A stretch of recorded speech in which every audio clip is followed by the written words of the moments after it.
त्याचा काळ आहे 8वं शतक. राष्ट्रकूट राजा कृष्णाने ते बांधलेलं लेणं आहे, कैलास लेणं.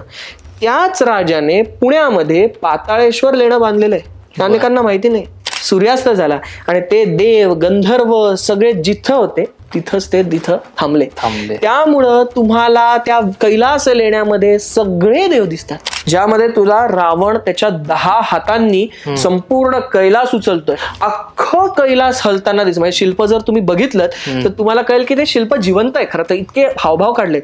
आणि ते फक्त त्यांच्या पायाचा अंगठा कैलासाच्या त्या जमिनीवर दाबतात आणि ते संपूर्ण कैलास खाली खाली खाली खाली यायला लागतो.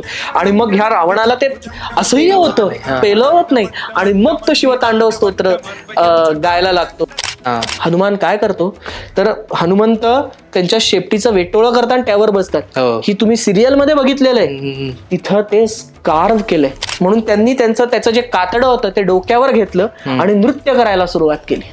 म्हणून त्यांना गज चर्मांबरधर असंही म्हणतात. तो गज म्हणजे कोणता? तो गजासूर.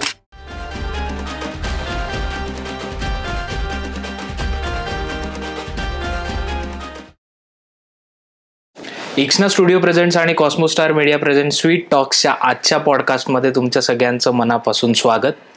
आजचं तुम्ही थंबनेल बघून तुम्हाला लक्षात आलंच असेल की आपण कोणत्या विषयावर बोलणार आहोत. ते म्हणजे महाराष्ट्रातली रहस्यमय मंदिरं. आणि ते सांगण्यासाठी आपल्यासोबत आहे अमोघ वैद्यजी. नमस्कार. तुमचं स्वीट टॉक्स या पॉडकास्टमध्ये स्वागत आहे. आमच्या ऑडियन्सला तुम्ही माहिती आहात मराठी किडा, त्यानंतर खादाड किडा ह्या गोष्टींमुळे, पण थोडीशी तुमची ह्या भागातली आम्हाला ओळख करून द्या. येस, माझं नाव अमोघ रवींद्र वैद्य. खरं तर माझं शिक्षण जे झालं ते BA संस्कृत झालं फर्ग्युसन मधनं, त्यानंतर MA संस्कृत डेक्कन कॉलेजमधनं, आणि त्यानंतर इंडोलॉजी, MA इंडोलॉजी. इंडोलॉजी म्हणजे भारतविद्या. म्हणजे अश्मयुगीन काळापासनं ते 10व्या शतकापर्यंत, ज्याला आपण प्राचीन काळ म्हणतो, तेवढं सगळं तुम्हाला तिथल्या डायनेस्टीज असतील किंवा तुम्हाला मंदिर स्थापत्य असेल, मूर्तीशास्त्र असेल, सामाजिक संस्था असतील किंवा अश्मयुगीन हत्यारांपासून सगळं असेल, या सगळ्याचा अभ्यास भारतविद्येमध्ये होतो. म्हणजे भारतासंबंधितली विद्या ती भारतविद्या. याच्यात शिक्षण झालं 2021 पासनं, 2021 पासनं मी मंदिर स्थापत्य, मूर्तीशास्त्र, त्याचबरोबर प्राचीन भारतीय विद्यापीठ, प्राचीन भारतीय शिक्षण पद्धती यावर काम करतो, संशोधन करतो आणि रिसर्च करून ते जास्तीत जास्त लोकांपर्यंत पोहोचवण्याचा प्रयत्न करतो. लोकांना घेऊन जातो, मंदिर दाखवायला घेऊन जातो, कारण आपण पटकन मंदिरात जातो आणि मंदिरामध्ये देवाला नमस्कार करतो डोळे मिटून, पण डोळे उघडून मंदिर बघत नाही. त्यामुळे ते समजून सांगण्याचा प्रयत्न जो आपल्या प्राचीन भारतामध्ये सांगितलाय, आणि एवढी सुंदर अशी भव्य मंदिरं उभारली गेली, ती मंदिरं सांगण्याचा मी प्रयत्न करतो. अरे वा, अरे वा. तर सुरू करूया आजच्या पॉडकास्टला. येस. मला पहिलाच प्रश्न हा विचारावा असं वाटेल की महाराष्ट्रातलं पहिलं मंदिर कोणतं आहे? हा, खरं तर मंदिर पहिलं कुठलं याच्या आधी मंदिर म्हणजे काय ही संकल्पना आली कुठून हे आपण बघू. अगदी सोप्या भाषेत सांगायचं झालं तर आपल्याकडे देवपूजा कधीपासून सुरू होते तर अश्मयुगीन काळापासून सुरू होते. अश्मयुगीन माणसाचं झालं असं की त्याला अचानक त्याच्या हातावर थेंब पडला कुठला तरी आकाशातनं, आणि त्याला ते नवल वाटलं, कारण ते नेहमी तो नदीमध्ये पाणी बघायचा, पण एकदम थेंब पडला. कधीतरी सूर्य खूप जास्त वर आला आणि त्याला त्याचा चटका बसला, कधीतरी थंडी पडली, कधीतरी आगीचा चटका बसला, आणि त्याला असं लक्षात आलं की आपण जे वावरतोय यामध्ये एक तत्व आहे किंवा एक एनर्जी आहे, आणि त्या एनर्जीची आपण जर पूजा केली किंवा त्याला आपण जर खुश ठेवलं तर तो आपल्याला काही हानी पोहोचवत नाही. म्हणून त्याने पंचमहाभूतांची पूजा सुरू केलेली आपल्याला दिसते. मग अप्पर पॅलिओलिथिक पिरियड जो येतो, म्हणजे इसवी सन पूर्व जवळपास 80,000 ते 10,000 पर्यंत असा तो मोठा पिरियड आहे, अप्पर पॅलिओलिथिक पिरियड. त्या पिरियडमध्ये तुला असं दिसेल की एक छोटासा दगडी चौथरा असतो आणि त्याच्यावर एक त्रिकोणी दगड ठेवता. मग त्यात तो कदाचित शेकोटी पेटवत असेल किंवा एखादी मूर्ती ठेवत असेल. त्यावेळेस मातृदेवतांची पूजा होत होती, त्याबद्दल आपण पुढं बोलूच यात. मग हरप्पन संस्कृतीमध्ये आपल्याला दिसतं की पूजा चालू होती, पण मंदिर असं कुठलं काही दिसत नव्हतं. आणि मग सुरू होतो तो वैदिक काळ. वैदिक काळामध्ये यज्ञ संस्था खूप मोठी झाली. त्यावेळेस यज्ञ वेदी होती, त्याच्यामध्ये आपण यज्ञकुंड तयार करायचो, आणि मग त्यामध्ये आपण अग्नी प्रज्वलित करून अग्निदेवतेचं पूजन करून मग त्यामध्ये हवी टाकून ती देवांपर्यंत पोहोचवण्याचं काम हा अग्निदेव करतो. म्हणून त्याला आपण म्हणतो की देवतांचा तो दूत आहे, कारण तो वर जातो ना, म्हणून ह्याच यज्ञवेदीचं पुढे रूपांतर आपल्याला मंदिरांमध्ये दिसतं. मंदिर किंवा देवालय, आलय म्हणजे काय तर घर, आणि देवाचं घर. आता आपण देवाच्या घरी जातो म्हटल्यावर थोडंसं आपण म्हणतो की अरे वेगळं आहे, पण टेक्निकली ते देवाच्या घरी जाणं होतं. कारण का तर असं विचार कर तू की मी तुला म्हंटलो की एक अर्धा तास तू इथं शांतपणे डोळे मिटून बैस, कुठलेही विचार मनात आणायचे नाही, एकही विचार आणायचा नाही. तू अर्ध्या तासापर्यंत असं बसलास तर साक्षात देव तुझ्या समोर उभा राहील, या मनात तुला दर्शन देईल. तर होणार आहे का? नाही होत, कोणाचंच नाही होत. जे अतिशय अनेक वर्ष प्रॅक्टिस करता आहेत, अनेक वर्ष त्यांची साधना आहेत किंवा पूर्व पुण्याईने जे घेऊन आलेले आहेत त्यांचं होतं, पण प्रत्येकाचंच होतं असं नाही. आपल्याकडे उपनिषदामध्ये असं सांगितलेलं आहे, जबल दर्शन उपनिषद आहे, ते म्हणतात की तुमच्या हृदयामध्ये जर शिव दिसत असेल तर तो योगी आहे, तो माणूस जो आहे तो योगी आहे. पण ज्याला याचं ज्ञान नाही, मग त्याच्यासाठी काय करायचं तर त्याच्यासाठी प्रतिमा तयार करायच्या. अच्छा. मग जर मला देवाला इथं आणता येत नसेल तर मी देवापाशी जातो ना. हे जास्त सोपं आहे की नाही माझं? मग 4-5व्या शतकामध्ये आपल्याला साधारणपणे असे घरासारखं दिसतं, म्हणजे 4 भिंती आहेत, बाजूला कुंपण आहे, छोटस आपल्याला मंदिरासारखं बनवलेलं दिसतं. भारतातलं पहिलं मंदिर कुठलं तर ऐकायला जाम मजा येते, इंटरेस्टिंग वाटतं. ते असं की आपल्या विदिशाच्या जागेमध्ये मध्य प्रदेशामध्ये एक बेसनगर म्हणून एक गाव आहे. तर त्या काळी म्हणजे इसवी सन पूर्व पहिलं शतक किंवा इसवी सनाचं पहिलं शतक, ह्या काळामध्ये इंडो ग्रीक राजे भारतावर राज्य करत होते. काही ठिकाणी इंडो ग्रीक राजे होते. ह्यांच्या नाण्यांवर आपल्याला काही प्रतिमा दिसतात बरं का. तर त्याचा एक राजा होता तक्षशिलेला, आता जे पाकिस्तानात आहे ना ती तक्षशिला. तर या तक्षशिलेमधला राजा होता अँटिआलकिडास म्हणून. तर त्याने एक दूत पाठवला होता इथं विदिशाला, त्याचं नाव होतं हेलिओडोरस. आणि तो त्या इथं विदिशाला आला आणि त्याला तिथं एक मंदिर दिसलं, आणि ते होतं वासुदेवाचं मंदिर, म्हणजे कृष्णाचं किंवा विष्णूचं मंदिर होतं. आणि त्याने तिथं बाहेर एक मोठा गरुड स्तंभ उभारला. गरुड स्तंभ अशोक स्तंभ पाहिलोय आपण, तर तो स्तंभ असतो आणि वरती असा पंख पसरला, असं अतिशय सुंदर गरुड असतो. आता ते स्तंभ दिसत नाही कारण पुढच्या आक्रमणामध्ये ते फोडले गेले, पडले गेले, विविध गोष्टी झाल्या, पण त्याच्यावर तो लेख लिहितो. तर मंदिर पण तुटलंच, पण त्या लेखावरनं आपल्याला कळतं एक तर त्याने भागवत धर्म स्वीकारला होता, म्हणजे तो वासुदेवाचा भक्त होता असं तो म्हणतो, आणि तो त्या विष्णूच्या वासुदेवाच्या मंदिरासमोर हा स्तंभ उभारतोय असं तो म्हणतो. त्यामुळे ते आपलं पहिलं मंदिर. मग हे मंदिर कसं असेल तर जसे जसे आपल्याकडे पैसे वाढतात तसे तसे मंदिर छान छान बांधायला सुरुवात होते. म्हणजे जास्त पैसे असतील तर दगडाचं मंदिर, कमी पैसे असतील तर विटांचं मंदिर. मग आपल्याकडे सगळ्यात पहिलं मंदिर आपल्याला त्यातल्या त्यात जुनं मंदिर आपल्याला दिसतं इसवी सन पूर्व पहिलं शतक ते इसवी सनाचं पहिल्या शतकामधलं पैठणला सातवाहनांच्या इथलं मंदिर, सातवाहन काळात बांधलेलं मंदिर की जे फक्त विटांचं मंदिर होतं. हे पहिलं मंदिर. आणि मग ह्यापासून आपल्याला प्रवास सुरू होतो. मग गजपृष्ठाकार मंदिर दिसतं, म्हणजे ते असं बरोबर अंडाकृती असतं आणि वर्ण पण असं गोल असं मंदिर असतं. त्रिविक्रम मंदिर आहे आपल्याकडे तेरला, तर ते जुनं मंदिर आहे. आपल्याकडे 8व्या शतकातलं वेरूळ मधलं कैलास लेणं आहे, त्याला लेणं मंदिर म्हणतो आपण, लयन मंदिर म्हणतो. म्हणजे काय तर ते लेणीसारखं कोरत आलेत, 90 फूट खाली कोरत आलेत, पण ते मंदिरासारखं कोरलंय. आणि मग या मंदिराचे वेगवेगळे भाग ते हळूहळू डेव्हलप करत गेले. असं ते महाराष्ट्रातलं पहिलं मंदिर सातवाहनांचं. आणि मी म्हंटल तसं की यज्ञ संस्था जी, म्हणजे आपल्याकडे तर एक मंदिर असंही सापडतं की जे अग्नीशी निगडीत आहे, अग्नीचं मंदिर आहे, अग्निदेवतेचं मंदिर आहे. ते कुठे? ते हरियाणामध्ये आहे. आता ह्या मंदिरांची रचना मुळात ह्या देवतांचं स्वरूप आणणं आणि त्या देवतांना तिथं बसवणं हे ह्याच कारणासाठी आहे की मी ती प्रतिमा बघावी. मी तो म्हंटलो की जर तुम्हाला मनात तो दिसत नसेल, मनात दिसणं म्हणजे काय रे, की आता तू अनेक पॉडकास्ट केलेत, दादांच्या पॉडकास्टमध्ये ते म्हटले की स्वतः तो देव दिसतो तुम्हाला जळी स्थळी काष्टी पाषाणी, श्वास घेताना, श्वास सोडताना, जेवताना, झोपताना, चालताना, फिरताना, सगळ्या ठिकाणी तुमच्या समोर देव दिसतो. तो कसा दिसतो? मी एकदा आपण मंदिरात जाऊ कुठल्या तरी, त्यावेळेस तू गर्भगृहात थांबतो, गर्भगृहातनं देवाचं दर्शन घेतो, तू डोळे उघडून दर्शन बघतोस, त्यावेळेस ती मूर्ती तू पूर्णपणे डोळ्यात साठवतो.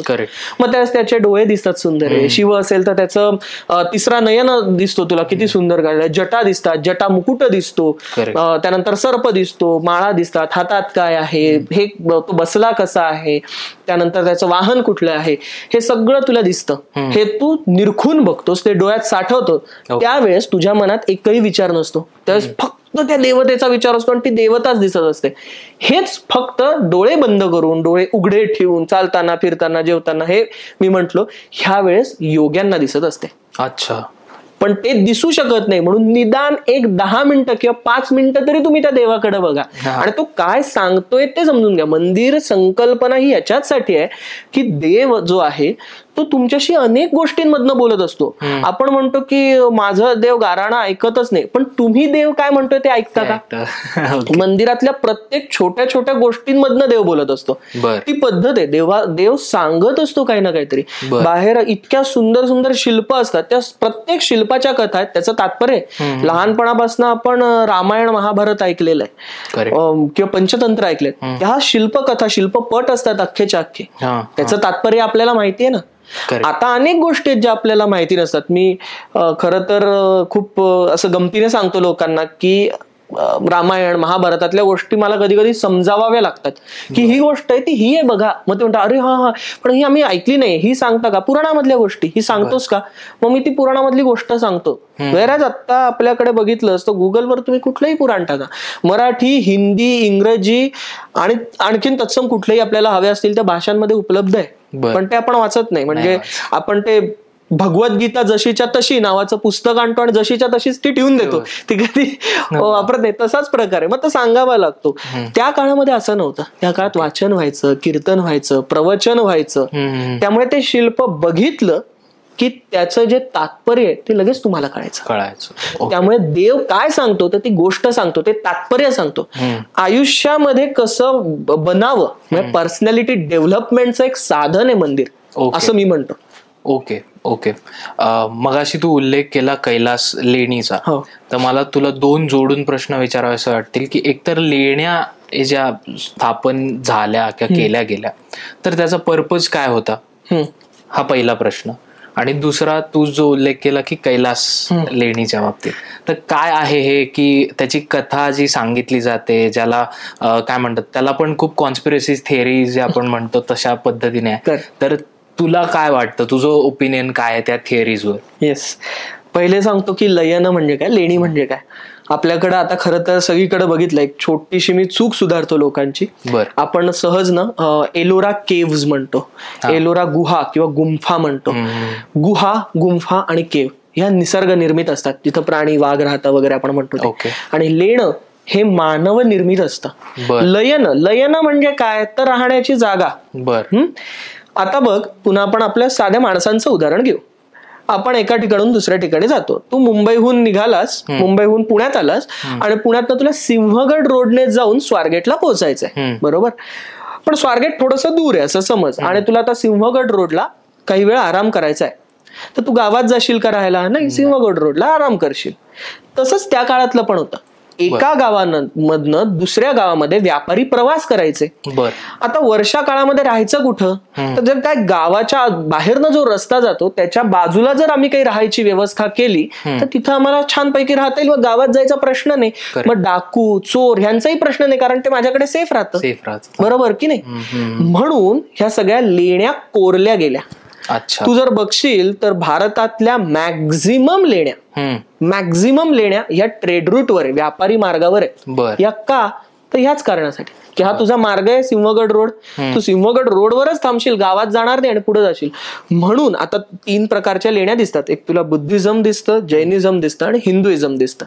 या 3ही लेण्यांमध्ये जर बघशील तर छोटे छोटे ना बोर्ड गेम्स कोरलेले आहेत. कैलास लेण्यामध्ये सुद्धा किंवा वेरूळच्या लेण्यांमध्ये सुद्धा मंकळा नावाचा प्रसिद्ध बोर्ड गेम आहे. त्या काळात भरपूर तास चालतो. वाघ बकरी नावाचा बोर्ड गेम आहे. आपल्या पुण्यामध्ये पाताळेश्वर नावाचं लेणं आहे. तू आता कैलास लेणं म्हटलास, त्याचा काळ आहे 8वं शतक.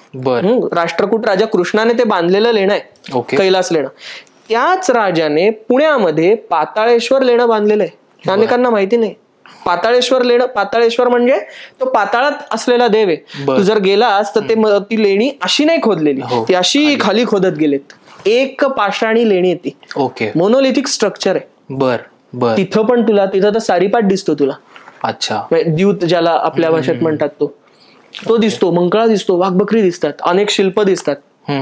कशासाठी तर बघ, मी ज्या वेळेस प्रवास करतो आहे, मी नामस्मरण तर करतोय, पण मी माझी दैनंदिन पूजा पण करतो ना, कुठंतरी थांबून करतो.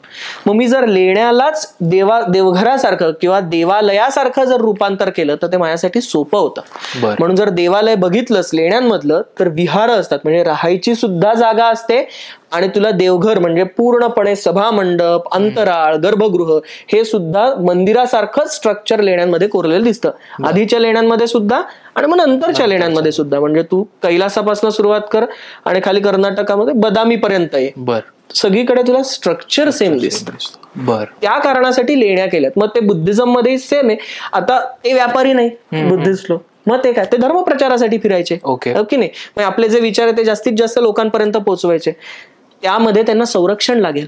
या व्यापाऱ्यांना राजा संरक्षण द्यायचा. मग यांच्या बरोबर जैन, हिंदू आणि बौद्ध एकत्र जायला लागले तर आपोआप संरक्षण मिळतं. आपोआप वर्षावासासाठी तुम्हाला राहता येतं. मग वर्षावास काय त्यांचा, तो त्या लेण्यांमध्येच ते राहायचे ना. म्हणून वेरूळमध्ये बघशील, आणि ही सगळ्यात चांगली गोष्ट आहे की सगळे पंथ एकत्र प्रवास करायचे. वेरूळ लेण्यामध्ये 34 लेण्या आहेत. त्या 34 लेण्यांमध्ये जैन लेणी आहे, सगळ्यात शेवटच्या जैन लेण्या, पहिल्या बौद्ध लेण्या आणि मधल्या ज्या आहेत त्या हिंदू लेण्या आहेत. ओके. तिघही छानपणे नांदतात. अरे बर. हे खरं तर वेरूळ लेण्याचं वैशिष्ट्य. मी कैलासाकडेच येतोय आता त्यासाठी. आता कैलास मंदिर जे आहे, आता मी म्हटलं कसं की लेण्या कशा खोदल्या जातात, कोरल्या जातात, तर हे स्ट्रक्चर असतं असं. हा असं समज की डोंगर आहे. हा डोंगर आत आत आत आत आत आत आत आत खोदतात, म्हणजे हा असा यू तयार होतो साधारणपणे. पण कैलास लेणं काय, कैलास लेणं हे उभं वरून खाली खोदत आले. तर वेरूळ महात्म्य वगैरे अशी पुस्तकं आहेत किंवा आपल्याला ताम्रपट मिळतात ज्यामध्ये ते सांगतात की हे लेणं कोणी बांधलं. त्याच्या काही कथा येतात. ते असं की त्या एलापूर नावाचं ते गाव, वेरूळचं जुनं नाव एलापूर, त्यावरनं ते वेरूळ आलं पुढं. ते एलापूर गावात एक राजा होता आणि तो बाहेर पडला फिरताना, आणि त्यावेळेस त्याची राणी पण त्याच्या बरोबर आली. घृष्णेश्वराला ती गेली, आणि घृष्णेश्वरावरनं जाताना तिला प्रचंड भूक लागली, आणि राजाला पण भूक लागली होती. तर तिने असा वर मागितला की जर आमची लगेच भूक शमली तर मी तुझं मंदिर बांधून देईन शिवाला, असं म्हटली. त्या काळात असं म्हणायचे, त्या काळात असा नवस बोलता यायचा. आणि लगेच त्यांना ते मिळालं. आता ती राजाला म्हटली की आता आपल्याला मंदिर बांधायचंय. तो म्हटलं अगं तू असं काय करते, मंदिर बांधणं काय सोपं आहे का, त्याला दगड लागतो, त्याला एवढे लोक लागतात, स्थपती लागतो, आचार्य लागतो, शिल्पी लागतो, त्याचं ऑडिट करावं लागतं, सगळं हे सोपं नाहीये, ते त्याला वेळ लागेल. ती म्हटली मला नाही माहिती, जोपर्यंत मी मंदिराचा कळस बघत नाही तोपर्यंत मी अन्न ग्रहण करणार नाही आणि पाणी ग्रहण करणार नाही. ओके. आता पंचायत आली, कारण ती पट्टराणी ना, लाडकी व्यक्ती, आपल्याला पटकन आपला फोन खाली पडला तरी आपल्याला धस्स होतं. ती पाणी पिणार नाही म्हटल्यावर काय करायचं. मग राजाने सभा भरवली. त्यांचा जो प्रधान होता, स्थपती होता, त्यांनी सांगितलं की ते आमच्यावर सोडा. तो त्या वेरूळचं जे पर्वत आहे, म्हणजे ती टेकडी आहे, त्या टेकडीवर तो गेला आणि त्या टेकडीवर त्याने पहिले कळस खोदला. राणीला बोलवलं, राणीला दाखवलं की हा कळस बघा, आता तुम्ही तुमचं पाणी आणि अन्नग्रहण सुरू करा. अच्छा, आता आम्ही मंदिर बांधतो. आणि मग मंदिर बांधायला सुरुवात झाली. अशी येते. किंवा सेम गोष्ट येते ज्यामध्ये राजा आजारी असतो आणि ती वर मागते. ती म्हणते की वर मागते म्हणजे ती नवस बोलते की तुम्ही असं करा तर मी हे करेन. आणि ते इतकं सुंदर मंदिर त्यांनी बांधलं गेलं, स्थपतीने बांधलं.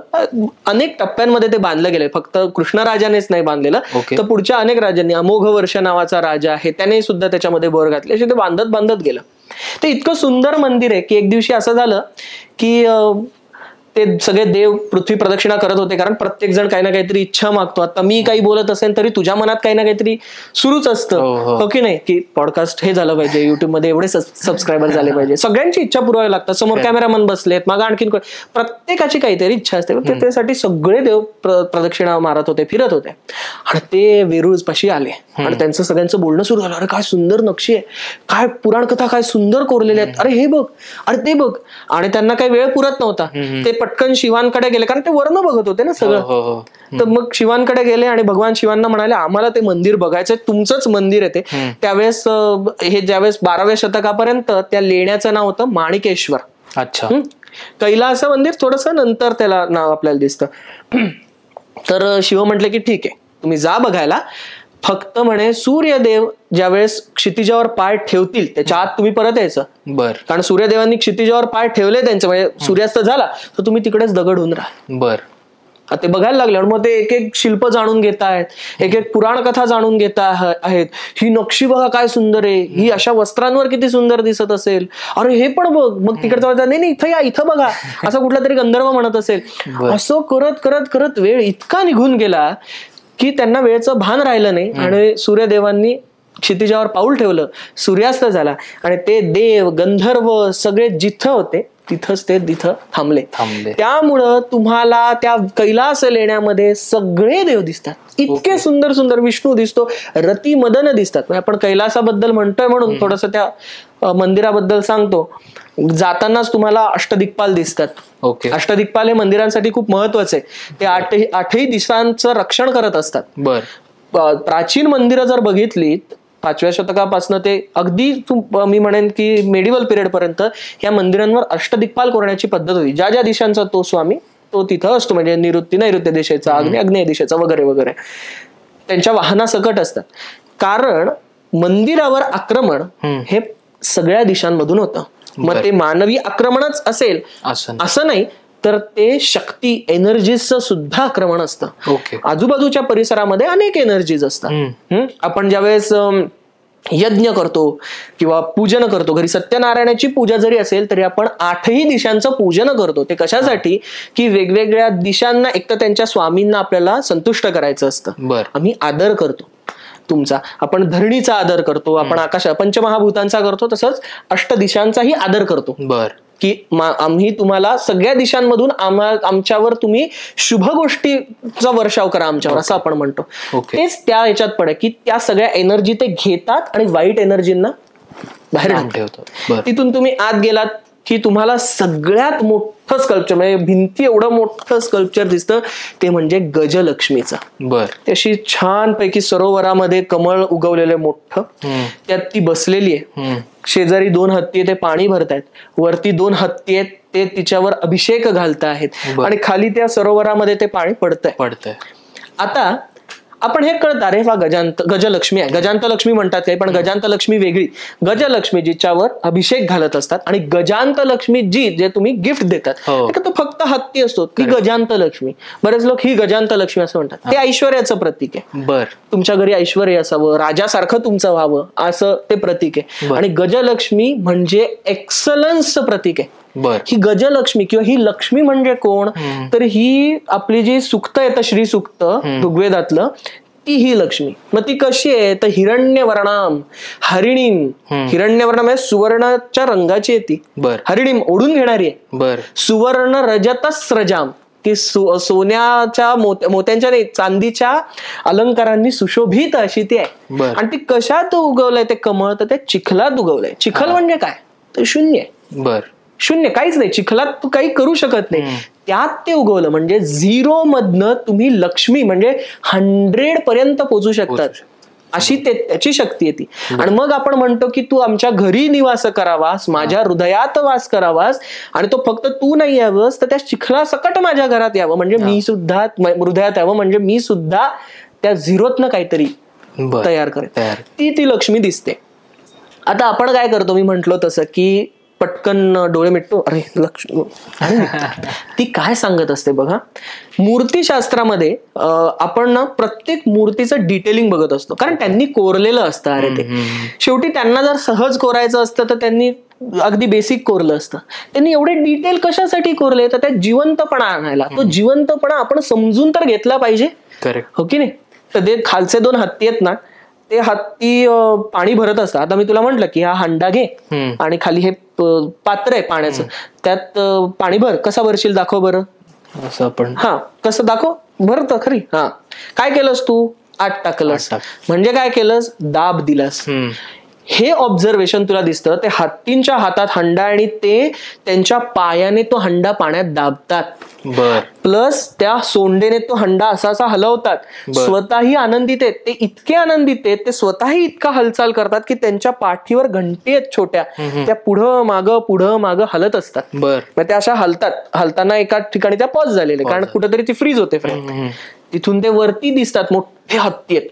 ओके, तिच्यावर अभिषेक घालतात आणि पुन्हा खाली येतं. ते पण चित्कार करत असतात, त्यामुळे त्यांच्याही पाठीवरच्या घंटी हलत असतात. आता मी याचं थोडंसं आणखीन एक लॉजिक लावतो बरं का. ही एक्सलन्सची देवता कशी हे समजवण्यासाठी. तर हे खालचे जे पाणी उचलतात आणि वरती देतात, हे छोटे हत्ती आहेत. त्या सरोवरातनं ते देतात, बरोबर. ती झाली वाफ. वरती जातात मोठ्या हत्तींकडे. आपल्याकडं भारतामध्ये पहिल्यापासून हत्तींची आणि ढगांची तुलना केलेली आहे. कालिदास सुद्धा करतो. कालिदास कुमार संभवम मध्ये म्हणतो की ते एवढे ढग जमलेले आहेत कैलासाच्या इथं की जणू काही हत्ती प्रदक्षिणा मारतायत कैलासाला, काळे ढग जमलेत असं तो म्हणतो. कारण हत्ती आपल्याकडे जे दिसतात ते पटकन काळे, ते काळे ढग. ते अभिषेक घालतात, म्हणजे ते वर्षा करतात, म्हणजे मोठी मोठी गर्जना करून ते घंटी हलतायत, म्हणजे पाऊस पाडतात. ते पाणी जमिनीत जातं. आता आपण बघितलं की वारकरी परत येतील आता, तोपर्यंत पीक उगवतं. पीक उगवल्यानंतर त्याची कापणी वगैरे होते. ते उगवल्यानंतर, कापणी झाल्यानंतर ते धान्य निवडून तुम्ही बाजारात घेऊन जातात. बाजारात ते विकतात, पैसे घेतात आणि पैसे घेऊन तुम्ही घरी येतात. म्हणजे तुम्ही काय म्हणतात, घरी काय आली, घरी लक्ष्मी आली. या सगळ्या ऋतुचक्राचं, चांगल्या पीक येण्याचं, तुमच्या धनासाठीचं आणि ह्या सगळ्या प्रोसेस म्हणजे सगळ्यांमधल्या एक्सलन्सचं प्रतीक ती लक्ष्मी आहे. त्यामुळे व्यापारी सगळ्यात जास्त तुला दिसतील त्या गजलक्ष्मीची पूजा करायची. प्राचीन भारतामध्ये वेगवेगळ्या रंगाच्या लक्ष्मीची पूजा केलेली आपल्याला दिसते. मग निळ्या रंगाची लक्ष्मी, महालक्ष्मी जी आहे किंवा गजलक्ष्मी जी आहे, तिची पूजा हे व्यापारी जास्त करताना दिसतात, कारण त्याने धनलाभ होतो. म्हणजे पुन्हा एक्सलन्स येतो. मग थोडस पुढे गेला तर तुला कैलास लेण्यामध्ये सुंदर असे जे फार ठिकाणी दिसत नाही, ते म्हणजे रती आणि मदन दिसतात. कामदेव आणि त्याची पत्नी. त्याचा जो बाण असतो तो बाण असतो फुलांचा, पण त्याचा जो धनुष्य असतो तो असतो उसाचा. आणि तो त्याचा ध्वज असतो तो मकर ध्वज असतो. पण उसाचा बाण का? आता तू एखाद्यावर प्रेम करतोस म्हटल्यावर तू कसं सांगतोस की माझं तुझ्यावर प्रेम आहे, का माझं तुझ्यावर प्रेम आहे असं म्हणतोस? नाही, हार्श नसतं प्रेम. प्रेमात गोडवा असला तर ते प्रेम टिकतं. माझं तुझ्यावर प्रेम आहे हे जर तू दाबून सांगितलं मग काय फायदा त्या प्रेमाचा. तर बाण मारताना तो गोडवा जो आहे उसाचा, तो गोडवा सुद्धा त्या प्रेमात आला पाहिजे की नाही, का हे आपलं चालू आहे. अच्छा, शिव पार्वती, विष्णू, श्री विष्णू लक्ष्मी, लक्ष्मी नरसिंह हे सुद्धा बघशील तर त्यांच्या स्त्रियांबरोबर किंवा पत्नींबरोबर असताना हे अतिशय आनंदी असतात, कधी चिडलेले नसतात. त्यांच्या चेहऱ्यावर गोडवा असतो. गोडवा म्हणजे मी असं म्हणत नाही की ते असे हसतात, अत्यंत शांत भाव असतात. ओके. तर ते रतिमदन आहे. तिथं महिषासूर मर्दिनीचं फार सुंदर शिल्प आहे. त्यानंतर विष्णू आहे आणि ते गरुडावर आरूढ झालेले आहेत. तो गरुड असा पंख पसरतो माग छान, त्याने खांद्यावर घेतले, त्यांचे 2 पाय त्याने हातात धरलेत आणि तो वरती जातोय किंवा खाली उतरतोय. ते बघत असतील ना त्या गोष्टीनुसार. तिथून आपण थोडस पुढे गेलो तर आपल्याला अतिशय सुंदर असं मंदिर दिसतं. हे मंदिर भारतात खूप कमी. ओके. हा आहे त्रिवेणी संगम. आपल्याकडे संगमावर मंदिर बांधणं ही खूप मोठी गोष्ट आहे. ओके. आता हे लेणीमध्ये मंदिर बांधताय, इथं नदी आणखीन दूर येईल, हो की नाही, आणि त्यात एकच नदी, 2 नद्यांचा संगम. मग समजा जर मी नद्यांची मंदिरच बांधली तर तो संगम झाला. करेक्ट. मग मंदिर बांधायचं असेल तर सगळ्या पवित्र नद्या तिथं दिसल्या पाहिजेत. म्हणून तिथं गंगा, यमुना आणि सरस्वती या तिन्ही नद्यांची मंदिर आहे. त्यांचं दर्शन घेतलं की तुम्ही तेवढंच पवित्र झालात. अच्छा. त्या तिन्ही नद्यात गंगेचं वाहन मकर आहे, म्हणजे मगरीसारखा प्राणी असतो, हत्तीसारखी सोंड असते त्याला. तो बराच वेगवेगळे मोठे, त्याला हरणाचे कान, त्यानंतर माकडाचे डोळे वगैरे वगैरे अशी बरीच वर्णन आहे त्याची. तर ते मकर.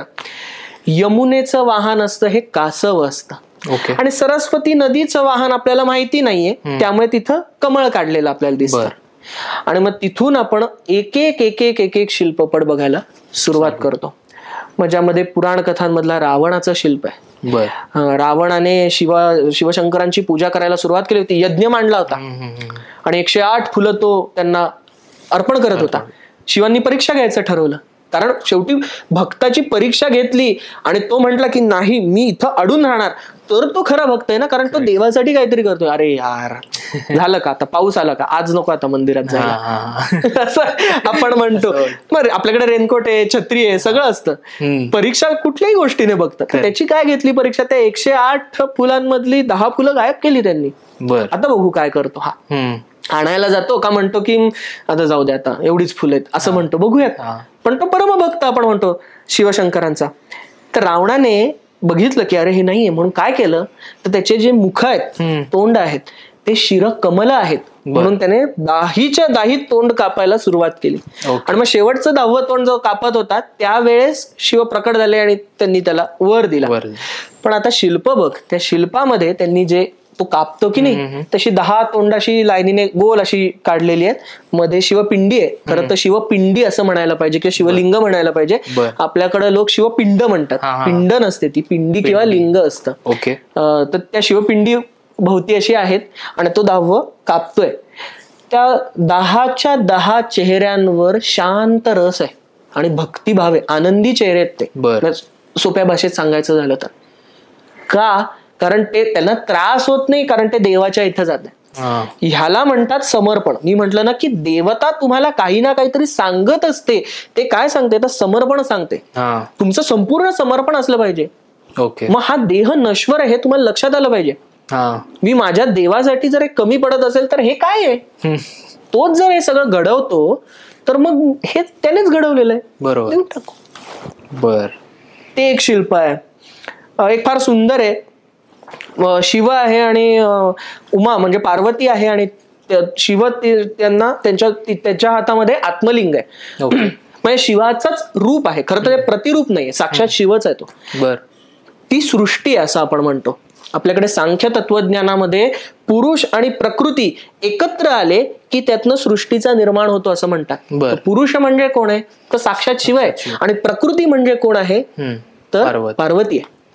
किंवा जीव म्हणजे कोण आहे, तर पार्वती आहे. आणि शिव म्हणजे कोण आहे, तर शंकर आहे. जीव आणि शिव एकत्र आले तर साक्षात तुम्हाला आत्मलिंग प्राप्ती आहे हे दाखवतं.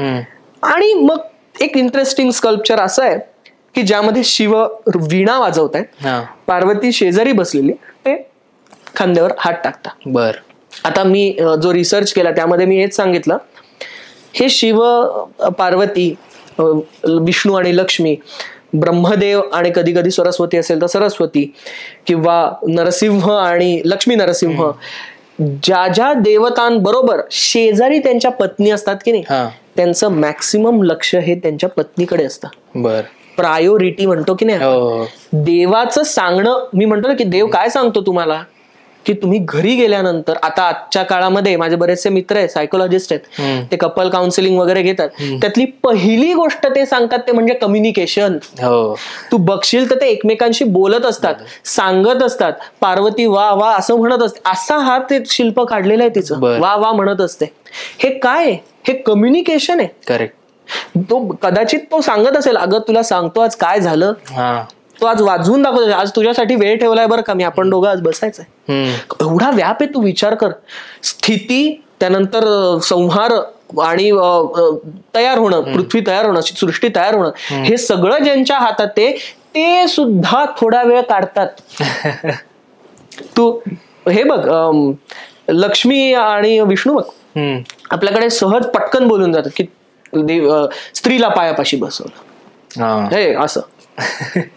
पण अरे तुम्ही तो शिल्प एकदा बघा. त्रिशुंड मंदिरावर, आपल्या पुण्याच्या त्रिशुंड मंदिरावर जाल तर त्या त्रिशुंड मंदिरामध्ये ते शिल्प आहे. बर. लक्ष्मी काय करते, लक्ष्मी त्याची बोटं मोडत असते, त्याच्या पोटऱ्या दाबत असते, त्याचे पाय चेपत असते. बरोबर थोडस मागं जातो, तुला आठवतं मी आता स्कल्पचर सांगितलं तर गरुडावर फिरतायत, गरुड सुद्धा त्यांचे पाय हातात धरतो. ते अख्खं जग फिरून येत आहेत रे.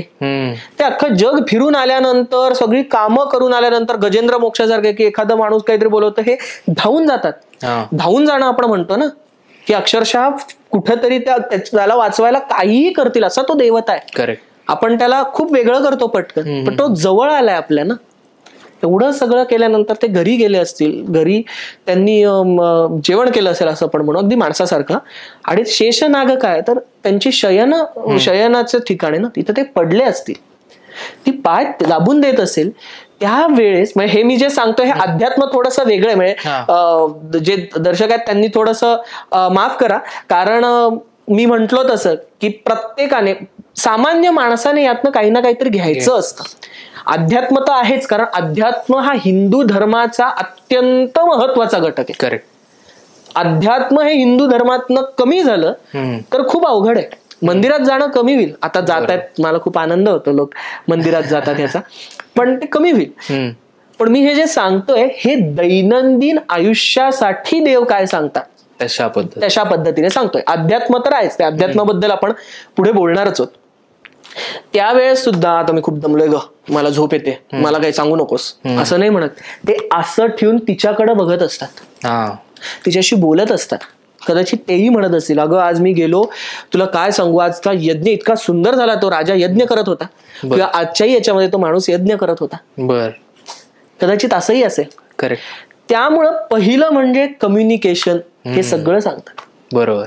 पुढे जातो आपण, मग पुढे आपल्याला दिसतं प्रभू श्रीराम दिसतात, लक्ष्मण दिसतात, आणि शिव त्यांना आशीर्वाद देत आहेत. रामेश्वर आहे, आणि त्याच्या शेजारी मार्कंडेयानुग्रह नावाचं एक शिल्प दिसतं. त्याची थोडीशी आपण शिव संकल्पनेच्या वेळेस बोलूया. त्यानंतर जे शिवांचं स्कल्पचर दिसतं ते म्हणजे उमा महेश्वर स्कल्पचर. कल्याण सुंदर, कल्याण म्हणजे लग्न, दोघांच्या लग्नाचं आहे. ह्यामध्ये दरवेळेस आपण लग्न, आता आपल्या दोघांची लग्न झाली नाही, पण जे दर्शक असतील त्यांना माहिती असेल की जो पुरुष आहे तो स्त्रीचा म्हणजे नवरा पत्नीचा हात हातात घेतो आणि पुढची पूजा असते. इथं बरोबर उलट आहे. इथं पार्वतीच्या हातावर शिवाने हात ठेवलेला आहे. जणू काही हात कोणी मागितलाय? शिवानी नाही, पार्वतीने. अच्छा. तपश्चर्या कोणी केली? पार्वतीने केली. मदनाला बोलवून तो जो बाण मारला तो कोणी केला? पार्वतीने केला. म्हणजे लग्नाची मागणी कोणी घातली? तो उमा पार्वतीने घातली. पार्वती देवींच्या हातामध्ये शिवांनी हात दिला. आता ह्याचं पुन्हा आपण थोडस आध्यात्मिक बघू. जीवाने तपश्चर्या केली, जीवाने हात मागितला, त्यावेळेसच शिवाने हात दिला. त्याची पूर्ण तपश्चर्या बघितली. ती तपश्चर्या कशी बघितलेली आहे? पहिले तर मदनासारखं सगळं तिने वेगळ्या पद्धतीने जाऊन बघितलं, मग लक्षात आलं की शिवांना प्रसन्न कर. शिव काय तर तपश्चर्या करत असतात. तपश्चर्या केली पाहिजे. सगळ्यात कठीण साधना पंचाग्नी साधना तिने केली. 1, 2, 3 आणि 4 असे 4 बाजूंना अग्नी असतात, आणि 5वा वरचा सूर्य, त्यांच्या साक्षीने तुम्हाला तपश्चर्या करायची असते. ती साधना केली, आणि ती साधना केल्यानंतर शिव प्रकट झाले. बऱ्याच मध्ये गोष्टी घडल्या आणि मग प्रकट झाले. आणि मग जीव आणि शिव शिव हात देतात, आणि तो फक्त हात देत नाही तर तिच्या खांद्यावर पण हात ठेवलाय त्यांनी. आता हे झालं अध्यात्म. आता त्या शिल्पामधली एक आणखीन इंटरेस्टिंग गोष्ट बघ, की ती जी पार्वती आहे, तू खाली बघितलंस तिच्या पायांपाशी खाली बरोबर मध्यभागी ब्रह्मदेव आहेत, ते पुरोहित होते, ते यज्ञ म्हणत असतात, आणि त्यांनी हात ठेवला. पार्वतीने त्याच्या आधी कुठल्याही पुरुषाला स्पर्श केला नव्हता आणि पुरुषाला स्पर्श करू दिला नव्हता. ज्या वेळेस पहिला शिवाचा स्पर्श होतो त्यावेळेस ती लाजते. तिची नजर शिवांकडे नाही, ती खाली आहे. आणि एवढंच नाही तर तिचा हात तळवा आहे, तर ती एका अंगठ्याने तो तळवा असा असा करत असते. आपण लाजल्यावर मुली हे करतात की नाही, असं असं असं ते करताना दिसते. इतकं बारीक त्यांनी ऑब्झर्व करून हे केलेलं आहे. ओके. हे करणं हे कोणासाठी करतात? ते हे फक्त स्वतःसाठी नाही करत, हे जसं देवासाठी करतात तसंच ते त्या भक्तांसाठी पण करतात. करेक्ट. आता जीव आणि शिव एकत्र नाही आलेले, जीव हात दिलेला आहे की पुढचं शिल्प तुला अर्धनारी नटेश्वराचं दिसतं. तिथं जीव आणि शिव हा एकच होतो. म्हणजे तुमच्या आतमध्ये, म्हणजे श्रीकृष्ण म्हणतो ना, आपल्याला की मी सर्वस्य चाहम हृदिसन्निविष्टो, मी सगळ्यांच्या हृदयामध्ये वास करतो, म्हणजे मीच तो देव आहे, अशी तुम्हाला प्राप्ती होते किंवा असं तुम्हाला कळतं. बर. आणि परत अर्धनारी नटेश्वराचं दादांनी सांगितलेलंच आहे, अनघा दत्ताचं. तर ते दिसतं तुम्हाला. आता रावणाचं एकच, आता लगेच लोक म्हणतात की तुम्ही रावणाचं एवढं मोठं करतायत रावणाला. काही लोक करतातही, नाही बघा तो किती शिवभक्त होता. प्रत्येक मंदिरामध्ये तुम्ही बघाल तर इथंच कैलासमध्ये रावणाचं असं शिल्प आहे.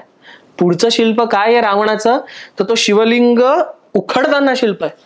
कारण त्यांनी आत्मलिंग दिलं. आत्मलिंग घेऊन तो जात असताना आपल्याला ती गणपतीची गोष्ट आठवते की गोपवेशात तो येतो आणि ते शिवलिंग देतात आणि रावण शिवलिंग देतो आणि गणपती ते जमिनीवर ठेवून देतो आणि ते तिथंच स्थापन होतं. कारण शिव म्हणतात की जिथं ते ठेवशील तिथं ते स्थापन होईल.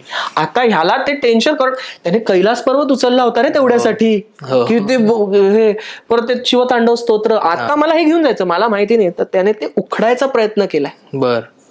ते तुला तिथं शिल्प दिसतं की एखादी गोष्ट ही जर आपल्या हातात नसेल आणि देवाने ते कार्य पूर्ण केलं असेल तर देवाच्या विरोधात जायचं नसतं. देव हे तुमच्या चांगल्यासाठीच करतो आणि मग तुम्ही विरोधात गेलात, तुम्ही बरोबर चुकीच्या मार्गाला गेलात की मग रावणासारखं होतं की तुमची मती पूर्णपणे बिघडते. ओके. त्याच्याच समोर तुला मग थोडस पुढे गेल्यानंतर मग विष्णूचे अवतार दिसतात आणि मग तुला दिसतं वेरूळ मधलं, कैलास लेण्यामधलं सगळ्यात सुंदर शिल्प ते म्हणजे रावणानुग्रह शिल्प. बर. रावणाला अनुग्रह केलेलं शिल्प, ज्यामध्ये तुला रावण त्याच्या 10 हातांनी संपूर्ण कैलास उचलतोय. बर. सगळा हलतोय तो असा, वर खाली कैलास त्यांनी काढलाय. आणि पार्वती प्रचंड घाबरली. पार्वती देवींना असं झालं की हे काय व्हायला लागलं. आणि त्यांचं भांडण चालू होतं शिव आणि पार्वतीचं सारी पाटावरनं. त्या उठतायत आणि तेवढ्यात हलायला लागला म्हणून त्यांनी पटकन शिवांना पकडलंय. बर. आजूबाजूचे जे 2 मोठे द्वारपाल आहेत ते बसलेले आहेत, कारण एकदम त्यांनी आधार घेतला की हे काय झालं म्हणून. अख्खं कैलास हलताना दिसत. म्हणजे शिल्प जर तुम्ही बघितलं तर तुम्हाला कळेल की ते शिल्प जिवंत आहे. खरं तर इतके हावभाव काढले. ते अख्खं हलत असताना शिव मात्र शांत आहेत. बर. ते काय करतात, ते पार्वतीला धरतायत त्यांचा हात, ते म्हणतात की मी आहे ना, तू काळजी कशाला करते. आणि ते फक्त त्यांच्या पायाचा अंगठा कैलासाच्या त्या जमिनीवर दाबतात आणि ते संपूर्ण कैलास खाली खाली खाली खाली यायला लागतो. आणि मग ह्या रावणाला ते असह्य होतं, पेलवत नाही. आणि मग तो शिवतांडव स्तोत्र गायला लागतो, शिवतांडव गायला लागतो आणि मग शिव प्रसन्न होता. पण ते जे पेलवत नाही ते हावभाव, ते रावणाचे हावभाव काढलेत त्या ह्याच्यामध्ये. तो इतका तो स्वतःही ते आपण हे बघ ना, आता मी असं करायला लागलं तर हे हलणार ना, हे बघ असं तो थरथरतो. त्याच्या कानातलं गळून पडले, ते पाठीवर काढले त्यांनी. बर. बर. आता बघ, आता हे झालं अध्यात्म. पुन्हा हे अध्यात्मातली गोष्ट झाली की शिव कसा आहे तर तो अत्यंत शांत आहे. हेच माणसाने काय घ्यायचंय. ओके.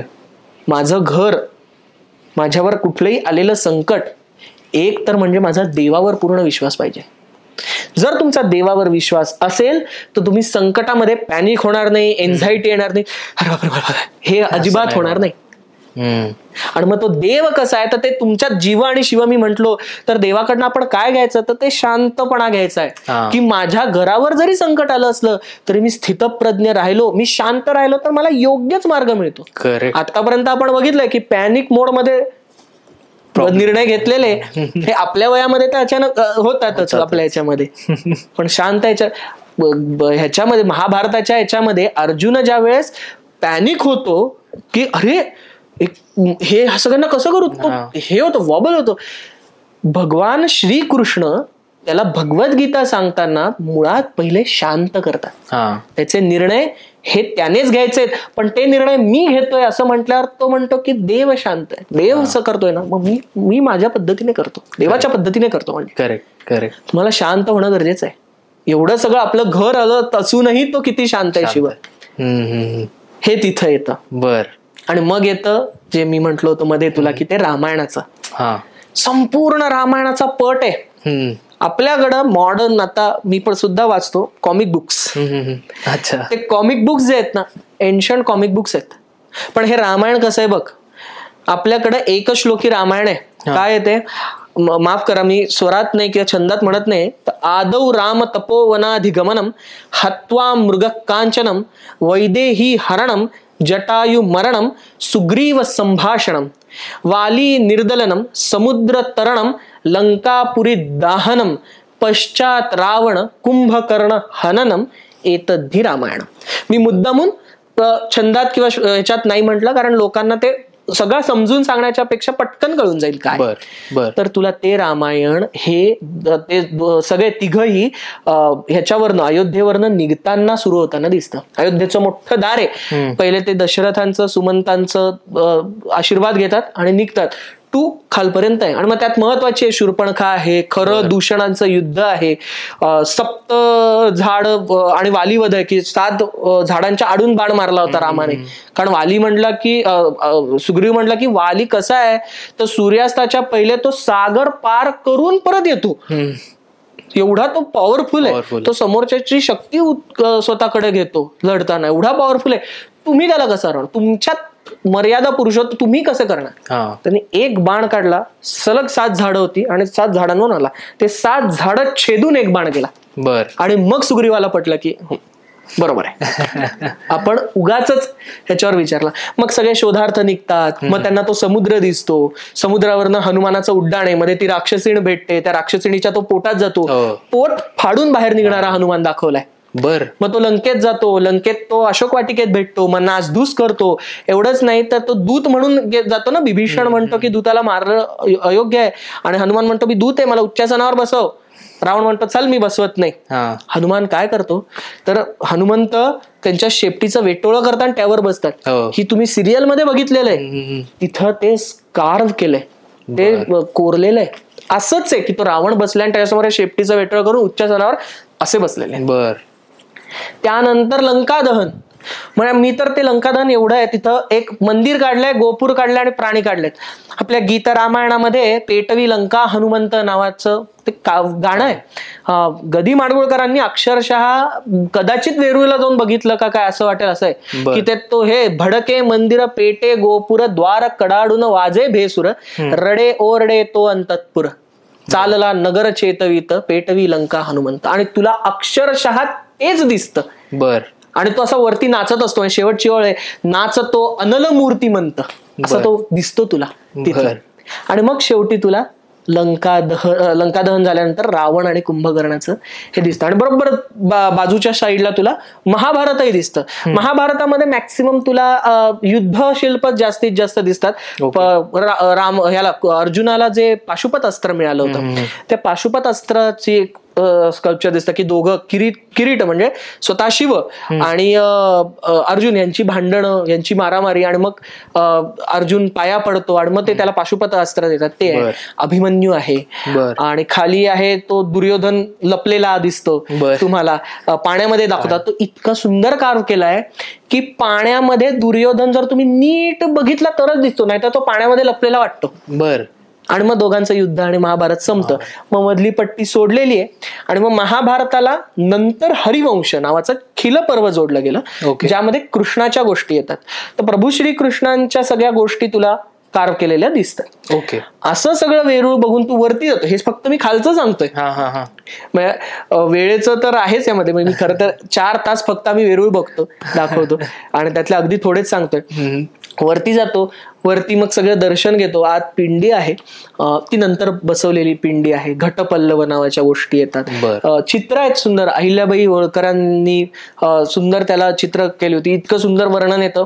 संपूर्ण ते मंदिर आणि आजूबाजूचा परिसर पांढरा शुभ्र रंगाने त्यांनी रंगवला होता. पिवळा, लाल, हिरवा या रंगाने नक्षी केली होती. ती दूरनं असं वाटायचं की जणू काही कैलास आहे आणि त्यावर कोणीतरी रत्न उधळलेत. इतका सुंदर तो दिसत होता, इतकं वैभव होतं त्यावेळेस. 2 ध्वजस्तंभ आहे. ते सगळ्याचं दर्शन घेऊन तू खाली येतो. खाली 2 महत्वाची शिल्प तुला दिसतात. डावीकडे शिल्प आहे ते म्हणजे दक्षिणामूर्ती शिवाचं. आणि तो दक्षिणामूर्ती म्हणजे तो हे देत असतो, ज्ञान देत असतो, शिकवत असतो काही गोष्टी, क्रिया शिकवणं किंवा ध्यानधारणा शिकवत असतो. त्याचे 4 हात आहेत. मग त्यात त्याने मुद्रा केलेल्या आहेत. तो कमळावर बसलेला आहे. आणि त्याच्या आजूबाजूला पुन्हा अष्टदिक्पाल आहे. आणि त्याच्याबरोबर हा इतका शांत आहे. त्याच्या बरोबर समोर गजासूर वध शिल्प आहे. आता थोडस आपली शिव मूर्ती सगळ्या जवळपासच सांगून झालेल्या आहेत, त्यामुळे त्याचाही सांगतो आणि मार्कंडेयही सांगूनच देतो, म्हणजे तुझ्या मूर्तीशास्त्राचं होऊन जाईल. हा जो गजासुर नावाचा, नीलासुर नावाचा राक्षस होता, हा काशीला असायचा. आणि हा काय करायचा, वेदी नष्ट करायचा, यज्ञ वेदी, चतुष्की नष्ट करायचा. चतुष्की म्हणजे 4 खांब असतात आणि त्याच्यावर शिखर असतं. मी म्हंटल तुला जसं की मंदिर संकल्पना कुठून सुरू झाली, तर या 4 वेदी, 4 चतुष्की होत्या आणि त्याच्यात वाढत वाढत वाढत वाढत म्हटलं जसं सभामंडप, अंतराळ आणि गर्भगृह, त्याबद्दल मी बोले ना. तर तो तिथं तो नष्ट करायचा, मांस फेकायचा यज्ञामध्ये. बापरे. सगळे गेले त्यांच्याकडे, शिवांकडे, आणि ते म्हटले की अहो याला तुम्ही ह्याचा विध्वंस करा. शिव म्हटले हे दरवेळेस आहे तुमचं, तुम्ही त्याला वर देतात आणि मग त्याने हे करायला लागली की माझ्याकडे येतात आणि मला एकट्याला हे करायला सांगतात. मला तुमच्या शक्ती द्या. आणि मग प्रत्येक देवतेने एक एक शक्ती दिली. त्या सप्तमातृका आहेत तिथं. सप्तमातृका कुठल्या, आता ब्रह्मदेवाची जी शक्ती आहे ती आहे ब्रह्माणी. बर. इंद्राची इंद्राणी, कुमार कार्तिकेयाची कौमारी, विष्णूची वैष्णवी, इंद्राची इंद्राणी मी सांगितलं, वराहाची वाराही आणि चामुंडा, अशा या मातृका दिसतात. स्वतः शिवाची माहेश्वरी ती येते. प्रत्येकीचं वाहन त्या त्या देवतेचंच असतं आणि प्रत्येकीच्या हातात जे शस्त्र असतात ते त्या त्या देवतेंच्या, रिस्पेक्टिव्ह देवतेंचे असतात. ह्या त्यांच्या शक्ती आहेत. बरेच लोक गफलत करतात ह्या त्यांच्या पत्नी आहेत असं. ते त्यांच्या शक्ती आहेत. शक्ती या पत्नी कधीही असू शकत नाही. पत्नी शक्ती असू शकतात. बर, उलट. तर त्यांनी सगळ्यांनी, आणि हा गजासूर होता आणि अंधकासूर. तर अंधकासुराचं काय व्हायचं की अंधकासुराला कापलं की त्याच्यातनं जे रक्त पडायचं त्या रक्तातनं आणखीन असुर यायचे. तर मग या देवींनी सगळ्या त्या अंधकासुराला मारायला सुरुवात केली आणि चामुंडा देवीने ते रक्त टाकायला सुरुवात केली. आता गजासूर राहतो. या गजासुराच्या याच्यात शिव एकदम छोटे झाले आणि त्याच्या पोटात गेले. आज सगळा आनंद त्याला की अरे आपण हे केलं. आणि शिवांनी आज जाऊन तांडव करायला सुरुवात केली. तांडव करता करता त्यांनी त्यांचा आकारही वाढवायला सुरुवात केली. वाढवत वाढवत वाढवत ते एवढे मोठे झाले की त्याला फाडून ते बाहेर आले. आणि मग त्यांनी त्यात ते प्रचंड संतापले होते. म्हणून त्यांनी त्याचं जे कातडं होतं ते डोक्यावर घेतलं आणि नृत्य करायला सुरुवात केली. म्हणून त्यांना गज चर्मांबरधर असंही म्हणतात. तो गज म्हणजे कोण, तर तो गजासूर. त्याचं तुला मुख दिसतं आणि शेजारी दिसते ती पार्वती दिसते.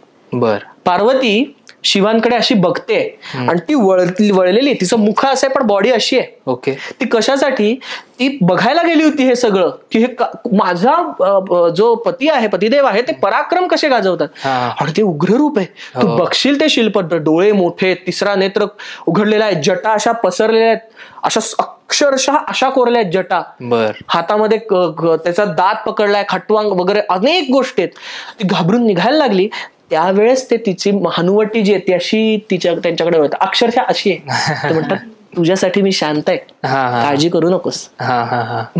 मी सांगताना थोडस वेगळं सांगतो बाहेर. मी सांगताना म्हणतो की ते जे आहे ते सृष्टीच्या कार्यामध्ये आहेत आणि ही त्यांची पत्नी आहे, ती सृष्टीच्या कार्यामध्ये नाहीये. तुमचं ऑफिसचं काम आणि घरचं काम हे वेगवेगळं दाखवतात ते तुम्हाला.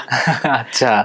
आणि मग हे सगळं बघून, शेजारी लंकेश्वर लेण्यातलं शिव तांडव बघून आपण कैलासामधनं बाहेर येतो. असा हा अख्खा कैलास मी अगदी छोट्याच्याच सांगितलं. त्यातल्या बऱ्याचशा राहतात, म्हणजे वेरूळमध्ये 2 पटकन सांगतो वेळ असेल तर. वेरूळमध्ये मार्कंडेय अनुग्रह आहे. ज्यावेळेस मार्कंडेय ऋषी अल्पायुषी होते आणि त्यांना ज्यावेळेस त्यांचं समय आला, ज्यावेळेस यजमानदेव स्वतः त्यांना घ्यायला आले, त्यावेळेस ते शिवपिंडीची पूजा करत होते आणि त्यांनी पटकन शिवपिंडीला पकडलं. तो पाश जो होता तो त्यांच्यावर तर पडला पण तो पिंडीवर पण पडला. आणि त्या क्षणाला शिव हे पिंडीतनं बाहेर आले. त्यांनी यमदेवांच्या छातीवर लाथ मारली आणि त्यांना मागं ढकललं आणि त्यांच्या छातीवर त्रिशूळ ठेवला. आणि मग सांगितलं की हा माझा अनुग्रहित आहे आणि हे जेवढं माझ्या पिंडीचं आयुष्य तेवढं त्यांना लाभेल आणि अनेक मोठ्या मोठ्या रचना ते करतील वगैरे वगैरे. तर तसंच्या तसं शिल्प आहे. अच्छा. की शिव हे लाथ मारताना त्याचा हा पाय जो आहे उजवा पाय तो त्याच्या छातीवर आहे, असा इथं ठेवलेला दिसतो, तो असा असतो पूर्णपणे. आणि तो त्रिशूळ आहे तो इथपर्यंत आणलेला दिसतो. बर. आणखी नाही काय, ते एक तर फार इंटरेस्टिंग स्कल्पचर आहे की फक्त देवतांची नाही, तर हे देवता आहेत ना, ह्या देवता तुम्हाला आपल्याशा वाटल्या पाहिजेत. त्या सांगतात, मी म्हंटल की नाही. तर तिथं शिल्प हे 21 रामेश्वर लेण्यामध्ये लेणं, ते फार सुंदर लेणं आहे बरं का. त्याच्यामध्ये शिव पार्वती विवाह कसा झाला, मी म्हटलं पंचाग्नी साधना केली आणि शिव कसे तिला प्रसन्न झाले. तर तिने पंचाग्नी साधना केली असं आपण म्हणू. ते हम्पी जे आहे पंपा सरोवराच्या इथं तिने पंचाग्नी साधना केली. आणि त्यावेळेस एक बटू आला आणि तो म्हटला हे काय चाललंय, कारण तिने तपश्चर्या कशी केली होती तर तुला त्याची प्रतिमा, त्याचंही शिल्प गुजरातला पाटण्याला राणी की वाव नावाचं आहे. वाव म्हणजे विहीर. त्या राणीने राजासाठी विहीर बांधली आणि त्या विहिरीमध्ये भारतातली सगळी शिल्प कोरली. फक्त विहीर आहे. हा, ते सांगतो मी तुला. तर तिथं त्या पार्वतीचं शिल्प आहे, त्याच्यामध्ये तिने लंगोटी परिधान केली आहे. बर. डोक्याची केसची वेणी नाही बांधलेली, तर जटा बांधलेल्या आहेत. बर. आणि ती तपश्चर्या करते, योगिनी होऊन ती तपश्चर्या करते. आणि ती तपश्चर्या करतो. ह्यांनी निर्भत्सना करायला सुरुवात केली. हे काय असं काय असं काय? ती म्हटली शांत, काही तुम्हाला काय असेल ते तुम्ही बाहेर जाऊन बोला, इथं नका. आणि ते गेले नदीत स्नान करायला. नदीत स्नान करता करता त्यांचा पाय मगरीने पकडला. बर. आणि तो बटू ओरडायला लागला, मला वाचव, मला वाचव. तिने ती खाली पाय ठेवला, ती गेली आणि तिने हात दिला, डावा हात, की यावरती. तर ते म्हटले एका हाताने काय, दुसरा हात द्या. तर ती काय म्हटली की माझा उजवा हात फक्त शिवांसाठी, तो हात फक्त शिव घेणार माझ्या हातात. हे ऐकल्या क्षणी तो बटू अदृश्य झाला आणि तिथं साक्षात शिव प्रकट झाले. त्यांनी ती परीक्षा घेतली होती आणि तिथं ती पास झाली. आता झालं, सगळ्यांचं ठरलं की आता आपण लग्न करायचो, पण आई वडिलांची परवानगी लागते, हो की नाही. म्हणून बृहस्पती आणि ब्रह्मदेव स्वतः हिमालयाकडे गेले बोलणी करायला. हेच तिथं शिल्प आहे. हे मी सांगितलं तेही शिल्प आहे, आणि दुसरं ब्रह्मदेवाकडे गेले तेही शिल्प, हिमालयाकडे गेले तेही शिल्प आहे. आता हिमालय आणि ब्रह्मदेव दोघेही ज्ञानात नाही मोठे, आणि हे बोलतायत त्यांची शास्त्र चर्चा सुरू झाली. जसं आता आपलं चालू आहे. आता मी बोलतोय, तूही 4 गोष्टी मला सांगायला लागला. आपल्याकडे पुण्यात कसं कट्ट्यावर बसलो की आपण चालू, तसं त्यांचं सुरू झालं की हे सांगतात, हे असं, हे तसं. माग पार्वती उभी येते, अशी कानाशी घेते, अरे काय किती वेळ. आणि मग बृहस्पती त्यांना सांगतात, त्याचं आपण म्हणतो ना लग्नाचं बोला, लग्नाचं. सो तुला दिसेल की त्या शिल्पामध्ये बृहस्पती थोडेसे पुढे गेलेत, त्यांनी हात त्याच्या ह्याच्यावर ठेवलाय आणि असं सांगतायत ते लग्नाचं बोला. कारण दोघांनीही चैतन्य मुद्रा किंवा अध्यापन मुद्रा केलेली, की शिकवताना जी करायची ती केलेली आहे. बर. म्हणजे ते शास्त्रार्थ चर्चा करतायत. हे अतिशय सुंदर शिल्प आहे. आणि मग हे सगळं बघून आपण खरं तर वेरूळ न संपणार आहे, 2-4 दिवस तरी वेरूळला लागतात. आणि हे संपून आपण बाहेर येतो. तुझ्या दोन्ही प्रश्नांची उत्तरं खरं तर खूप मोठी झाली, कारण त्यात शिल्पशास्त्र आहे. कारण वेरूळ, कैलास किंवा कुठलीही गोष्ट, मंदिर जर बघायला गेलो तर मंदिर आणि शिल्प हे वेगळं काढता येत नाही. मंदिर आणि तत्वज्ञान हे वेगळं काढता येत नाही. मंदिर आणि अध्यात्म हे वेगळं काढता येत नाही. मंदिर आलं, जसं देव आला की भक्त असलाच पाहिजे, भक्त म्हणजे देव येतो, तसंच मंदिर आलं की तत्वज्ञान, अध्यात्म आणि शिल्प हे येतं म्हणजे येतच. मग त्याच्या आत भग्न झालेली मूर्ती असेल, मग काही आक्रमणकर्त्यांमुळे आपण हम्पीत बघितलं तर काही याच्या गर्भगृहात मूर्ती नसल्या तरी सुद्धा शिल्प आणि तत्वज्ञान आणि भक्त हा येतो. बर. ऍक्च्युली जे लोक, किंवा मी पण स्वतः जर अजून वेरूळला मी खूप आधी गेलेलो आहे, त्यामुळे एवढं आठवत नाही, पण तू ज्या पद्धतीने सांगितलंय त्याने असं सगळं समोर तयार झालेलं आहे. त्यामुळे आय एम शुअर जे ऐकत असतील आणि बघत असतील त्यांना पण हे एक्सपिरियन्स झाला असणार आहे. सो थँक्यू सो मच पहिले तर, एवढं तू छान सांगतोयस. आणि आता मला पुढे जाऊन तुला असं विचारावं असं वाटेल की मंदिर, कुठलेही मंदिर बघताना, आता मग ते कुठलेही छोटं असू देत मोठं असू देत, म्हणजे सिद्धिविनायक असेल, तिरुपती बालाजी असेल, किंवा भारतातली कुठलीही मंदिर, तर बघताना ती बघावी कशी? तर मंदिर जे आहे ते मंदिर कसं बघावं याच्या आधी थोडंसं मंदिर कसं बांधलं जातं किंवा मंदिराच्या शैली कोणत्या कोणत्या आहेत हे आपल्याला लक्षात घेतलं पाहिजे. म्हणजे उत्तरेकडे बघितलं तर नागर शैली आहे. नागर शैली असा त्रिकोणासारखा त्याचा तुम्हाला शिखर दिसतं. शिखर सगळ्यात वरचा भाग, त्याच्यावरती आमलक असतं. आमलक आवळ्यासारखी दिसणारी चकती असते. बाहेर आवळा कसा दिसतो त्याला अशा खाचा असतात, तशी ती चकती दिसते. त्याला आमलक म्हणतात, कारण संस्कृतमध्ये त्याला आमलक, आवळ्याला आमलक म्हणतात, तो तसा दिसतो म्हणून. तर ती आमलक पट्टी ही सगळ्यात, आमलक जी चकती असते ती सगळ्यात महत्वाची. कारण का तर राजा म्हणजे स्थापक, जो बांधायला पैसे देतोय तो स्थपती, आर्किटेक्टच ती वरती चढवून ठेवणार, बाकी कोणी बांधू शकत नाही. त्याचा मान, स्थपतीचा मान आहे तिथला. तर ती तुम्हाला तिकडे दिसते. दुसरं इकडं खाली आलं असतं द्राविड शैली, दक्षिणेकडे द्राविड शैली दिसते. म्हणजे गोपूर मोठं उंच उंच 9 मजली गोपूर हम्पीत आपण बघतो तसं. मध्ये या दोघांचं मिश्रण जे होतं ही वेसर शैली होती. आता द्राविड शैली कशी झाली, म्हणजे खाली दक्षिणेकडे पण तुला काही नागर मंदिरं दिसतात. ह्याचं कारण असं की ज्यावेळेस ही मंदिरं बांधली गेली नागर शैलीतली, त्यावेळेस खाली दक्षिणेकडच्या लोकांनी बघितलं आणि त्यांनी बघितल्यानंतर त्यांना असं लक्षात आलं, चालुक्य होते, की अरे असं आपल्यालाही बांधता येणार आहे, पण मग एक मॉडेल एक तयार असलं पाहिजे की कसं बांधलं पाहिजे, काय बांधलं पाहिजे. म्हणून त्यांनी नागर शैलीतली मंदिरं खाली बांधून बघितली आणि मग लक्षात आलं की येस, आता आम्हाला टप्पे माहिती, आता आम्ही आमच्या पद्धतीने तयार करतो. म्हणून खाली द्राविड आले, मग वेसर या दोघांची शैली येते. आणि मग मी म्हटलं असं भूमिज शैली जी आहे ती महाराष्ट्रामध्ये दिसते, ज्यामध्ये तुम्हाला गोंदेश्वर मध्ये भूमिज शैली दिसते. आणि मग नंतर जे आहे ते यादवकालीन जी मंदिरं आहेत ही म्हटलं होती, त्यामध्ये पुण्याच्या इथलं भुलेश्वर आहे, शिल्प जडित मंदिर आहे अक्षरशः, सुंदर. आणि मग मेडिवल पिरियड मध्ये थोडस बदल झालेला दिसतो आपल्याला शिखरांमध्ये. मंदिराची रचना कशी असते, एकदम पहिले मी तुला म्हंटल तसं की तू इथं अर्धा तास बसू शकत नाही. आणि आपल्याकडं माणूस, मानवाचा जन्म घेतला, त्याचं सगळ्यात शेवटचं काय आहे तर मोक्षप्राप्ती. वेदामध्ये मोक्षप्राप्ती काय तर यज्ञ करायचा, देवाला प्रसन्न करून घ्यायचं, मोक्षप्राप्ती. उपनिषदामध्ये काय तर ध्यानधारणा करा, ही मोक्षप्राप्ती झाली.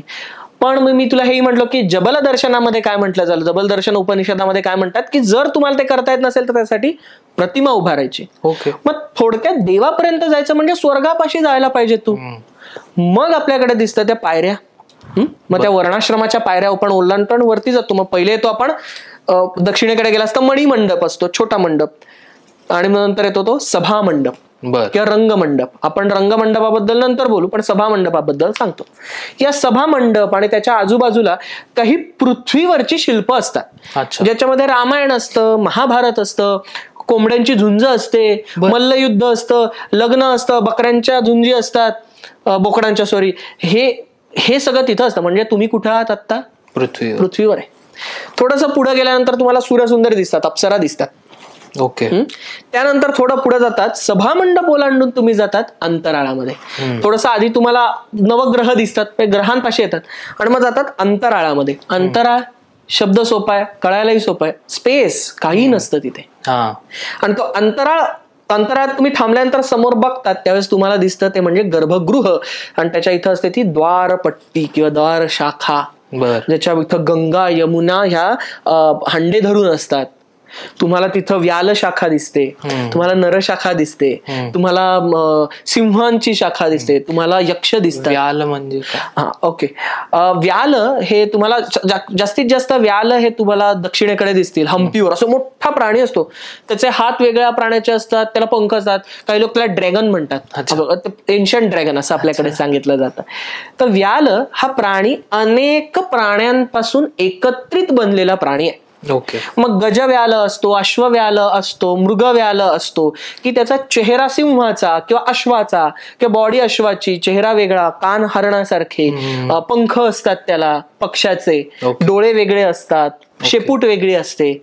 असा तो व्याल प्राणी हा काय करतो तर हा रक्षण करतो गोष्टींचं, ब्लॅक गोष्टी किंवा कुठलीही निगेटिव्ह एनर्जी असेल जी मंदिरावर आक्रमण करू इच्छित असेल त्यांचं हा रक्षण करतो, मंदिराचं रक्षण करतो त्यांच्यापासनं. त्याचबरोबर हा अत्यंत भयानक सुद्धा असतो. दिसायला खूप भयानक असतो. तर तो बघून तुला पहिले धडकी भरायला पाहिजे की या मंदिराचं रक्षण करणारा कोण आहे, तर पहिला रक्षण करणारा तो व्याल आहे. तर ते व्याल तुला दिसतात, मग व्यालपट्टिका दिसते, यक्ष दिसतात तुला. मग हे मंदिराचं दार आहे. हे पार करून ज्यावेळेस तू आत येतो, म्हणजेच कुठे येतो तू स्वर्गाच्या दारातनं आत येतो, त्यावेळेस गर्भगृहामध्ये तुला एकही नक्षी दिसत नाही. तिथं तुला एक दिवा दिसतो, त्या दिव्यामध्ये तुला देवाची प्रतिमा दिसते. आणि तो देव कसा दिसतो तुला तर त्याला 2 डोळे, 1 नाक, 1 तोंड, 2 कान, 2 हात, 2 पाय आहेत. म्हणजे काय, तो इथलाच आहे. म्हणजे इथून सगळीकडून तुला जीवातनं शिवाची प्राप्ती झाली. तू सगळा वर चढत चढत चढत स्वर्गापर्यंत आलास. आणि त्यातलं महत्वाचं काम तू रंगमंडपात करतो असं मला खूप वाटतं. अच्छा, असं समज की तू आहेस, आणखीन 2-4 तुझे मित्र आहे, आणि मी तुला म्हटलं की उद्या ना देवासाठी प्रसाद करू ना. तुम्ही सगळ्यांनी ठरलं आपण शिरा करायचा बरं का, वेगवेगळ्या घरी. प्रत्येकाने शिरा केला. तू किराणा मालामधनं सामान आणलं, किराणा मालाच्या दुकानातनं, त्यांनी किराणा मालाच्या दुकानातनं सामान आणलं, बरोबर. प्रोसेस सेम आहे. गोड वर खाली होऊ शकतं, एकतर अगोड होईल, खूप गोड होईल, किंवा मधलं असतं ना की मला एवढं गोड आवडत नाही वगैरे, कोणी ते आता गोळी येते डायबिटीस ती टाकतील तसं गोड. बदलत काही नाही. यात तुझं काय आहे तर करण्याचं स्किल. पण त्या रंगमंडपामध्ये काय होतं, तर नृत्य होतं, गायन होतं, वादन होतं, अभिनय होतो कधी कधी. ज्या वेळेस मी गायला तिथं बसतो आहे त्यावेळेस माझ्यासारखं गाणं कोणीच गात नाही, माझ्यासारखं वादन कोणी वाजवू शकत नाही ना, माझ्यासारखं कोणी नृत्य करू शकतं. ओके. सोहम सारखा पॉडकास्ट हा जसाच्या तसा कोणीच घेऊ शकत नाही, त्याच्यासारखं एडिटिंग कोणीच करू शकत नाही. म्हणजे तू काय करतोस हा पॉडकास्ट करताना किंवा मी सांगताना किंवा हे सगळं सोड, गाताना तिथं तर मी माझं सत्व ओततो. मी माझं त्व जे आहे ना, पाण्याचं काय आहे तर द्रवत्व आहे, पाण्याकडे द्रवत्व निघून गेल्यानंतर पाणी काय राहिलं का, नाही. तर ते जे त्व आहे, सत्व आहे, तेच मी होतो ना. माझ्यासारखं मी वाईट गात असेल, भेसूर गात असेल, तरी सुद्धा माझ्यासारखं गाणारा शेजारचा माणूस गाऊच शकत. म्हणजे मी माझं सर्वस्व होतो. ह्याच्यापेक्षा सगळ्यात मोठा नैवेद्य आणि याच्यापेक्षा मोठी सेवा कुठली? तुम्ही नामस्मरण करता, आपण म्हणतो ना नामस्मरणाला महत्व आहे. नामस्मरण करताना नामस्मरण मी ज्या पद्धतीने करतो आहे, मी ज्या पद्धतीने उच्चार करतो आहे, मी ज्या पद्धतीने माझं सत्व त्यात होतंय, त्यासारखं माझा शेजारचा माणूस काय, माझी आई सुद्धा करू शकत. म्हणजे मी माझं सत्व ओततोय त्याच्या चरणाशी, त्या देवापाशी. करेक्ट. म्हणून तो रंगमंडप महत्वाचा आहे. म्हणून तुम्ही ते सगळं अर्पण करतात तिथं आणि मग काहीही नसलेलं तुम्ही तिथं जाता. बर. आणि मग एवढं सगळं करून त्याच्याकडे बघण्याच्या ऐवजी डोळे बंद करून आपण म्हणतो की मला हे दे, मला हे दे, मला हे दे. मागावं. देव त्यासाठीच तिथपर्यंत पोहोचला की तुला काय शंका आहे बाबा मला सांग. पण हे सगळं बघणं, मग बाजूचे पट बघा, खाली कीर्तिमुख असतं ते बघा, सुरसुंदरी बघा. कीर्तिमुख तुम्हाला बऱ्याच वेळेस प्राचीन मंदिरांमध्ये मंदिराच्या पहिल्या पायरीवर एक राक्षसासारखा चेहरा दिसतो, त्याचे 2 हात असतो, असा असतो. तर एकदा झालं असं, जालंधर नावाचा राक्षस होता, पुराणात कथा आहे तेही. तर जालंधर नावाचा राक्षस हा प्रचंड पॉवरफुल होता आणि त्याने पार्वतीला बघितलं आणि तो म्हटलं मला पार्वतीशी लग्न करायचंय. बर. आणि त्याने राहूला पाठवलं पार्वतीकडे आणि सांगितलं शंकरांकडे, आणि त्यांना सांगितलं की भगवान शंकरांना सांग की तुम्ही एवढे सुप्रीम नाहीत माझ्यापेक्षा, त्यामुळे तुम्ही डिझर्व करत नाही, ह्या भाषेत तो म्हटलं. आता भगवान शंकरांना जाऊन हा राहू सांगतोय की तुमची पत्नी द्या. हे केवढं भयानक काम. ते प्रचंड चिडले आणि त्यांनी त्यांच्या त्या चिडण्यातनं एक असुर निर्माण केला आणि त्याला सतत भूक लागत असे. आणि त्याला सांगितलं या राहूला संपून टाक, खाऊन टाक. राहू घाबरला, तो शिवांना शरण आला. शिव म्हटलं ठीक आहे, अभय देतो. तर आता तो म्हटला हो पण मला भूक लागते ना, तो असुर म्हटला. ते म्हटलं तू स्वतःलाच खाऊन टाक. आणि तो लगेच खायला लागला. बर. खाता खाता खाता खाता तो इथपर्यंत आला, त्यामुळे त्याचे हात आणि फक्त तोंडच राहिलं. शिवशंकरांनी त्याला थांबवलं, त्याला म्हटलं की तुझं हे मुख जे आहे, मला प्रचंड आनंद झाला कारण आज्ञा दिली असुराला आणि त्याने देवाची ती आज्ञा मान्य केली. आजपासून तुझं नाव कीर्तिमुख, कीर्तिमुख आजपासून तुझं नाव. तो म्हटलं सगळं ठीक आहे, मला वरदान दिलं तू, पण मला भूक लागते ना, मी सृष्टी खाऊन टाकेन, काय करू. तर ते म्हटले तू मंदिरांच्या पायऱ्यांवर बस आणि येणाऱ्या जाणाऱ्या माझ्या भक्तांची पापं खा. मग सृष्टी संपेपर्यंत तुझी जी भूक आहे ती भूक काही मिटणार नाही, कारण माझी भक्त जे आहेत ते त्यांच्याकडनं अगदी काही ना काहीतरी कळत नकळतपणे सुद्धा पाप घडतं. त्यामुळे बरेच लोक तिथं तो पायरीवर तो हात ठेवतात आणि तो हात ठेवून सुद्धा ते आत जातात. तो कीर्तिमुख ते इथं असतं. नंतरच्या काळात तुला ते मग तो कीर्तिमुख थोडक्यात मंदिरांवर कशासाठी दिसतो, एक तर ते पाप तर खात असतो, त्याचबरोबर वाईट शक्ती खेचून घेणं आणि चांगली शक्ती बाहेर टाकणं, हेही काम तो करतो. त्याचबरोबर तो पण उग्र असतो. त्यामुळे तू वाईट नजरेनं बघितलंस तर ते सुद्धा तुला भयानक वाटतं. बर. ती एनर्जीज आहे ना, देवाणघेवाण आहे शेवटी. करेक्ट. तर तो कीर्तिमुख तिथं असतो. नवग्रह असतात, अष्टदिक्पाल असतात. अष्टदिक्पालांबद्दल मी म्हंटलो, नवग्रहांबद्दलही म्हंटलो की तुम्हाला हे सगळे तुम्ही घरातही करतात. शेवटी ते आपण देवालय, मी म्हंटलो तसं की घर आहे देवाचं. घरात जे करतात, जेवढं स्वच्छ राहिलं पाहिजे तसंच ते देवालय स्वच्छ राहिलं पाहिजे. तिथं तो वास करतो, तिथं तो राहतो. आपल्याकडे सांगतात की रात्री आम्ही ते बंद करत होतो त्यावेळेस तिथं देव येऊन सारीपाठ खेळत होता. देवी सारीपाठ खेळून गेली, त्या सगळ्या सोंगट्याला तो, म्हणजे ती तिथं थांबते की नाही. मग अशा ठिकाणी या सगळ्या गोष्टी असतात आणि त्या मानवाला सांगत असतात. तर या पद्धतीने मंदिर पाहावं, कीर्तिमुख पाहिलं पाहिजे, एक एक शिल्पपट बघितला पाहिजे. कारण शिल्पपट कुठला काढायचा कुठला नाही, काय महत्व आहे हे सुद्धा असतं. मी भुलेश्वरचं सांगतो, इथं सासवड जवळ भुलेश्वर नावाचं मंदिर आहे, तर कधीतरी जाऊन या. 2 पट आहेत, मोठे मोठे पट आहेत. एक रामायणाचा पट, एक महाभारताचा पट आहे. पट म्हणजे असं मोठं हे असतं शिल्पपट. कुठली गोष्ट महत्वाची आणि कुठली गोष्ट माणसाला कळली पाहिजे हे तिथं कोरलेलं आहे. रामायणाच्या पटामध्ये सगळं बाकी छोटं छोटं कोरलं, एवढं कोरलंय की त्याच्या जन्माच्या वेळेस त्यांनी पुत्रकामेष्टी यज्ञ केला, मग त्याने ते धनुष्य, प्रभू श्रीराम धनुष्य तोडलं, मग ते वनवासात गेले वगैरे वगैरे वगैरे. पण मध्ये बरोबर मध्ये एवढी मोठं शिल्प काढलंय ते म्हणजे राम आणि लक्ष्मणाचं बोलणंच आहे. दशरथाला ज्यावेळेस दशरथाला कैकेयीने सांगितलं की मला भरत राजसिंहासनावर बसलेला हवा आणि रामाला तुम्ही वनवासाला पाठवायचा 14 वर्षांच्या, वर होता द्यावा लागला. आणि कसं तरी करून दशरथाने तो सांगितलं. कसं सांगणार ना की आपल्याकडं अजूनही जायचं असेल तर करतोस का रे हे काम, असं आपली आई म्हणते. त्याला किती हे झालं असेल.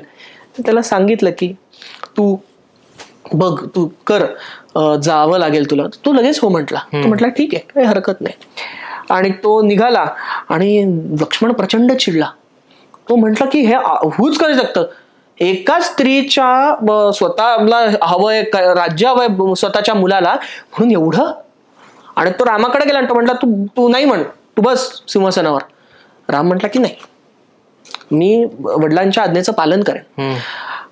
तो म्हटला हे असं पालन करणं हे चुकीचं आहे. तो म्हटलं अरे परिस्थितीनुसार पालन करावं लागतं. तर लक्ष्मण म्हणतो की परिस्थितीचं कारण कोण सांगतं, तर जे मनाने दुबळे आहेत ते कारण सांगतात परिस्थितीचं, असं तो प्रभू श्रीरामांना म्हणतो. भाऊ आहे सांगतो तो हे. आणि त्यावेळेस तो सांगताना प्रचंड चिडला असतो रे, कारण लक्ष्मण म्हणजे रामावर अतोनात प्रेम करणार आहे, अतोनात प्रेम करतो. त्याला खरजडलं तरी लक्ष्मणाला त्रास होईल इतकं प्रेम करतो लक्ष्मण. आणि तो कसा चिडलाय तर वाल्मिकी रामायणात कसं वर्णन आहे, तर त्याचा चेहरा सिंहासारखा क्रुद्ध झालाय. सिंह गर्जना करतो तशी गर्जना करत तो बोलतात, सिंहासारखा क्रुद्ध झालाय. आणि मदमत्त हत्ती ज्याप्रमाणे आपली सोंड हलवतो तसा त्याचा हात हलतोय. म्हणजे बोलताना तो हे तुला काय कळतं का हे करतोय तो. हे शिल्प तिथं कोरलंय.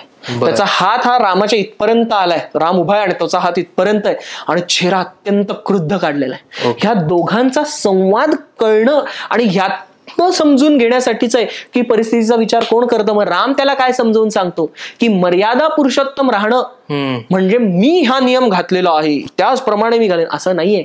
ओके. मर्यादा पुरुषोत्तम म्हणजे काय, तर प्रत्येक परिस्थिती आली तर त्या परिस्थितीनुसार सर्व स्वतःला मर्यादा घालून देणे म्हणजे तो मर्यादेत राहणे. मी काही माझे नियम घेतले, मी मर्यादेत राहणार, तुम्ही काही होऊ द्या असं नाही येते. दुसऱ्याचं अहित नाही होऊ द्यायचंय. हे सगळं फक्त त्या ह्याच्यात नाही रे. करेक्ट. किंवा कृती आणि बोलणं यातलं काय महत्वाचं. द्रौपदी स्वयंवराचा पट आहे, त्यामध्ये तो असा पट आहे की हे सगळे वेश बदलून येतात पांडव आणि ते अत्यंत छोटे छोटे दाखवलेले आहेत एकदम, की त्यांनी सगळी बटूची वस्त्र परिधान केलेली आहे. श्रीकृष्ण ते बघतो तर पण असं आहे की धनुष्य ठेवलेलं आहे, ते उचलायचं, खाली पात्र आहे पाण्याचं किंवा तेलाचं पात्र आहे, वरती मासा फिरतोय गोल गोल, तर पाण्याच्या पात्रात बघून प्रत्यंचा लावून बाण सोडायचा आणि माशाचा डोळा फोडायचा, असा टास्क आहे. बरेच रथी महारथी आले आणि त्यांना धड ते धनुष्यच उचलता आलं नाही. आणि हा उठला, हा बटू, आजूबाजूला सगळे ते बसलेले ऋषी मुनी ते म्हटले की अरे हा काय उचलणार आहे, हा आपलं समाजाचं नाक कापणार. काही जण म्हटले की अरे तू नको बाबा असं करू, सगळे हसतील तुला, काही म्हणतील की ह्याला बहुतेक आज मारच खायचाय, पडायचंच आहे वगैरे वगैरे. तर हे शिल्प दाखवताना तो बटू एवढाच दाखवलाय आणि सगळे असे एवढे मोठे काढले, असे मोठे काढलेले आहेत. कारण अर्जुन त्या ठिकाणी छोटा आहे, त्याला सतत घालून पाडून बोलताय.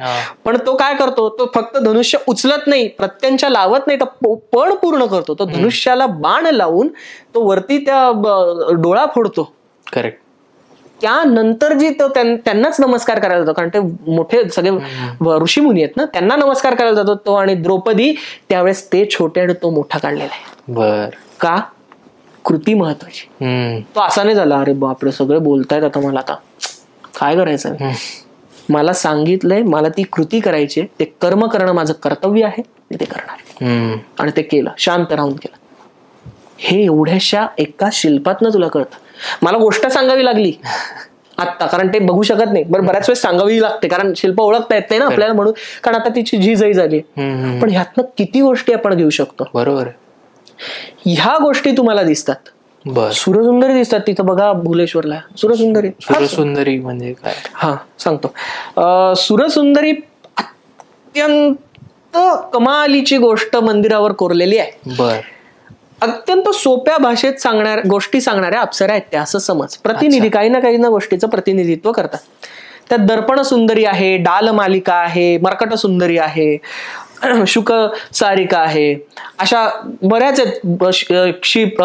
क्षीरार्णव नावाचा ग्रंथ आहे, ह्याच्यामध्ये त्या सगळ्या दिलेल्या आहेत. 9व्या-10व्या शतकानंतर तुला या सगळ्या मंदिरांवर दिसायला लागतात. त्यातली दर्पण सुंदरी आहे, ती काय करते, त्या म्हणजे कॉस्मिक ब्युटी किंवा कॉस्मिक सेलेस्टियल ब्युटी असं आपण त्यांना म्हणूया, अशा त्या असतात. तर ती दर्पण सुंदरी काय, तर तिच्या हातात असा आरसा आहे आणि ती बघत असते आरशात पूर्ण. कधी कधी डोळ्यात काजळ घालत असते, तर डोळ्यात अंजन घालून बघणं हे ती सांगते. आणि दुसरं म्हणजे मंदिरात जाताना स्वतःमध्ये बघायचं, मला ओळखणारं सगळ्यात चांगलं कोण ओळखतं, तर मीच ओळखू शकतो. तो आरसा म्हणजे त्याचं प्रतीक आहे. मी माझ्या मनात डोकवून बघितलं पाहिजे की माझ्या मनात काय विचार चालू आहे, मी नक्की कोण आहे, ते बाहेर टाकून आत गेलं पाहिजे. आणि इतकंही त्यात नाही बघितलं कामा की स्वतःच्या प्रेमात पडाल, नाही मग मीच माझंच सगळं, असं नाही करता का. ही ती दर्पण सुंदरी सांगते. त्यानंतर ते डाल मालिका, ती फूल तोडत असते की खरं तर ती वृक्षाला थांबलेली असते. बरेच लोक वेगवेगळ्या पद्धतीने सांगतात की तो खाली आलेला वृक्ष आहे, तर आपण किती नम्र राहायला पाहिजे, पण ती फूल पान पण घेत असते. आपल्याकडे प्रभू श्रीकृष्णांनी सांगितलेलं आहे भगवद्गीतेमध्ये, ते पत्रम पुष्पम फलम तोयम, की तू मला भेटायला येणार असशील तर एक फळ घेऊन ये, फूल घेऊन ये, नाही पान घेऊन ये, नाही जमलं तर निदान पाणी घेऊन ये. ते तर सगळीकडेच असतं ना, हे तरी घेऊन ये. रिकाम्या हाताने येऊ नको. का येऊ नको, का देवाच्या याच्यात रिकामेपणाने जायचं नाही. मी आज असं समजा की तो आपल्याला वरदान देतो ना रे, तो ज्ञान देतो, वरदान देतो, मोक्ष देतो. आपण एखाद्या पाण्यात हात टाकला आणि मला पाणी प्यायचंय म्हटल्यावर आपण असा हात टाकला तर होणार आहे का, पाणी नाही निघणार. त्यासाठी असं करणं गरजेचं, तरच पाणी येतं. ज्ञान असंच घेणं गरजेचं आहे. ज्यावेळेस एखादी गोष्ट तू अर्पण करतो त्यावेळेस तू याचक होतोस ना, तू ते ग्रहण करतो. परत जे ज्ञान येते, हा एक त्यातला भाग झाला. पण दुसरा महत्वाचा भाग यामध्ये असा आहे की रिकाम्या हाताने कुठंच जायचं नसतं. गुरुलाही आपण दक्षिणा देतो. अजून बरंचसं अध्यात्म आहे की कशासाठी तुम्हाला पत्र, पुष्प, फल, तोय घेऊन जायचं असतं. ते मी आता इथं सांगणार नाही की फूल वाहिल्याने काय मिळतं, पान वाहिल्याने काय मिळतं, फळ वाहिल्याने काय मिळतं, तोय वाहिल्याने काय मिळतं. माझा सांगण्याचा उद्देश काय आहे यामध्ये, की सामान्य व्यक्तीने ज्यावेळेस नेहमीच्या दैनंदिन जीवनामध्ये जेव्हा वावरायचं असतं त्यावेळेस काय घ्यायचं असतं. म्हणून मी अध्यात्माला, म्हणजे माफ करा बरेच लोक म्हणतील की तू हे काय सांगतोय, पण मी अध्यात्माला अजून डीप न जाण्याचं कारण हे एकमेव आहे की तुम्ही ह्या मूर्ती निदान ओळखाव्या. मूर्ती ओळखून या सगळ्या ग्रंथांमध्ये याचं जे प्रतिनिधित्व दिलेलं गेलेलं आहे ते ओळखावं. कारण अध्यात्म, मगच अध्यात्माची गोडी लागते. कारण ह्या सगळ्या पायऱ्या आहेत सोम, की मी ज्यावेळेस ह्या गोष्टी करायला लागेन त्यावेळेस मला त्या विषयाची गोडी लागते आणि मग मी त्यामध्ये आत आत आत जाऊ शकतो. मग मी हे सगळं जग विसरतो. मर्कट सुंदरी आहे, माकड असतं आणि ते तिचं वस्त्र ओढत असतं. आपल्याकडं मनाची आणि माकडाची तुलना केली आहे. मन कसं, मी आता काहीतरी बोलतोय, तुझं मन कुठेतरी वेगळीकडे असू शकतं, चंचल आहे. आत्ता घरी काय चाललेलं आहे हे तू चालू असेल, घरी काय चालू आहे हे विचार करेपर्यंत अरे उद्या आपल्याला एडिट करायचं बरं का, अरे हा प्रश्न आपल्याला घ्यायचा राहिला बघ, तो बोलला. हे क्षणार्धात येतं. जसं माकड एका झाडावरून दुसऱ्या झाडावर क्षणार्धात उडी मारतं, तसं मनही एका विषयावरून दुसऱ्या विषयावर उडी मारतं. पण आता देवाच्या इथं आल्यावर त्याला शांत करणं गरजेचं आहे. इथं रामदास स्वामी जे म्हणतात की मना सज्जना, त्याला सज्जन म्हणायचं नाहीये. ती मर्कट सुंदरी त्या माकडाला चापटी मारते. इथं त्याला ठरवून गप्प करायचंय की बस आता मी आता माझ्या देवाची प्रतिमा मनात साठवणार आहे. ही सिंपल गोष्ट ती सांगते. ह्या सगळ्या ग्रंथांमध्ये त्यांचं त्या कशा तयार कराव्या, त्या कशा, त्यांची मापनं कशी असावी, हे सगळं दिलं. मानसार आहे, मयमत आहे की त्यामध्ये तुम्ही डोळे कसे करावे, तुमचं पेराचं माप कशासाठी असावं, तुमचं हे बोटाचं माप काय असावं. आता बघा तुझा पाय जो असतो ना तळपाय, त्याचं माप आणि हे माप हे सेम असतं. बर. तर मूर्ती करताना तुम्ही जे तसं काढाल तसंच काढणं अपेक्षित असतं. बर. त्या सुरसुंदरी तुम्हाला सांगतात. त्यानंतर पुत्रवल्लभा नावाची असते आई, ती माऊली आहे. आज जे आपण देवळात जातोय, देव तो माऊली आहे माझा. तुम्ही ऑर्डर नाही करू शकत देवाला मला हे पाहिजेच आहे. बर. तुम्ही हट्ट करू शकता. हा. ज्ञानेश्वरांनी हट्ट केलाय, तुकारामांनी हट्ट केलाय. भांडलेत म्हणजे ते लढिवाळपणे भांडणं आहे. आईशी जसं भांडतात तसं भांडणं. ती पुत्रवल्लभा तुम्हाला ते दर्शवते. शुकसारिका असते, तिच्या हातात पोपट असतो, असं बसलेला, सहज बसलेला असतो. शुक पोपट वाहन कोणाचं आहे? मदनाचं आहे. मंदिरात जाताना तुमच्या कामवासना सगळ्या गेल्या पाहिजे किंवा त्या कंट्रोल राहायला पाहिजे. तिच्या हातात तो असा सहज बसला असतो, जणू काही तिने तो पाळलाय. ओके. तुमचं शरीरामधलं जे काम आहे ते तुमच्या कंट्रोलमध्ये असलं पाहिजे ना. ज्यावेळेस कंट्रोल नसतो तर माणूस कसाही सुटतो, तो प्राणी असतो खरं तर, असं आपण म्हणतो. बरोबर. आता मी त्या अध्यात्मातला माणूस नसल्यामुळं मी म्हणून म्हटलं की त्या अध्यात्माकडे जाणार नाही की काम क्रोध मोह मद मत्सर यामध्ये, पण ती जे काम सांगते की तुमच्या मुठीत असलं पाहिजे, तुम्ही त्याला पाळलंय इतकं असलं पाहिजे, तुम्हाला हवं त्यावेळेस त्याला ऍक्टिव्ह करता आलं पाहिजे. करेक्ट. हे सगळं सांगते, हे सगळं तुम्ही मनात साठवतात आणि मग तुम्ही देवाला भेटतात. तुम्हाला देव हे सांगतो. देव सृष्टीची रचना करतो म्हणजे काय करतो रे? सृष्टीची रचना करतो म्हणजे ह्याच सगळे सेलेस्टियल ब्युटी सुरसुंदरी तो तुमच्या समोर आणतो. तुम्ही हे समजून घ्या. करेक्ट. मी जे सांगतोय ना ते हे आहे आणि मग मला भेटायला, म्हणजे तुम्ही पूर्ण शुद्ध होतं. तुमच्या मनातले विकार संपतात, तुमच्या मनातले विचार संपतात, तुमचं मन पूर्णपणे रिकामं होतं आणि मग राहते ती मोकळी पोकळी आणि त्यामध्ये आपण देवाची प्रतिष्ठापना करू शकतो.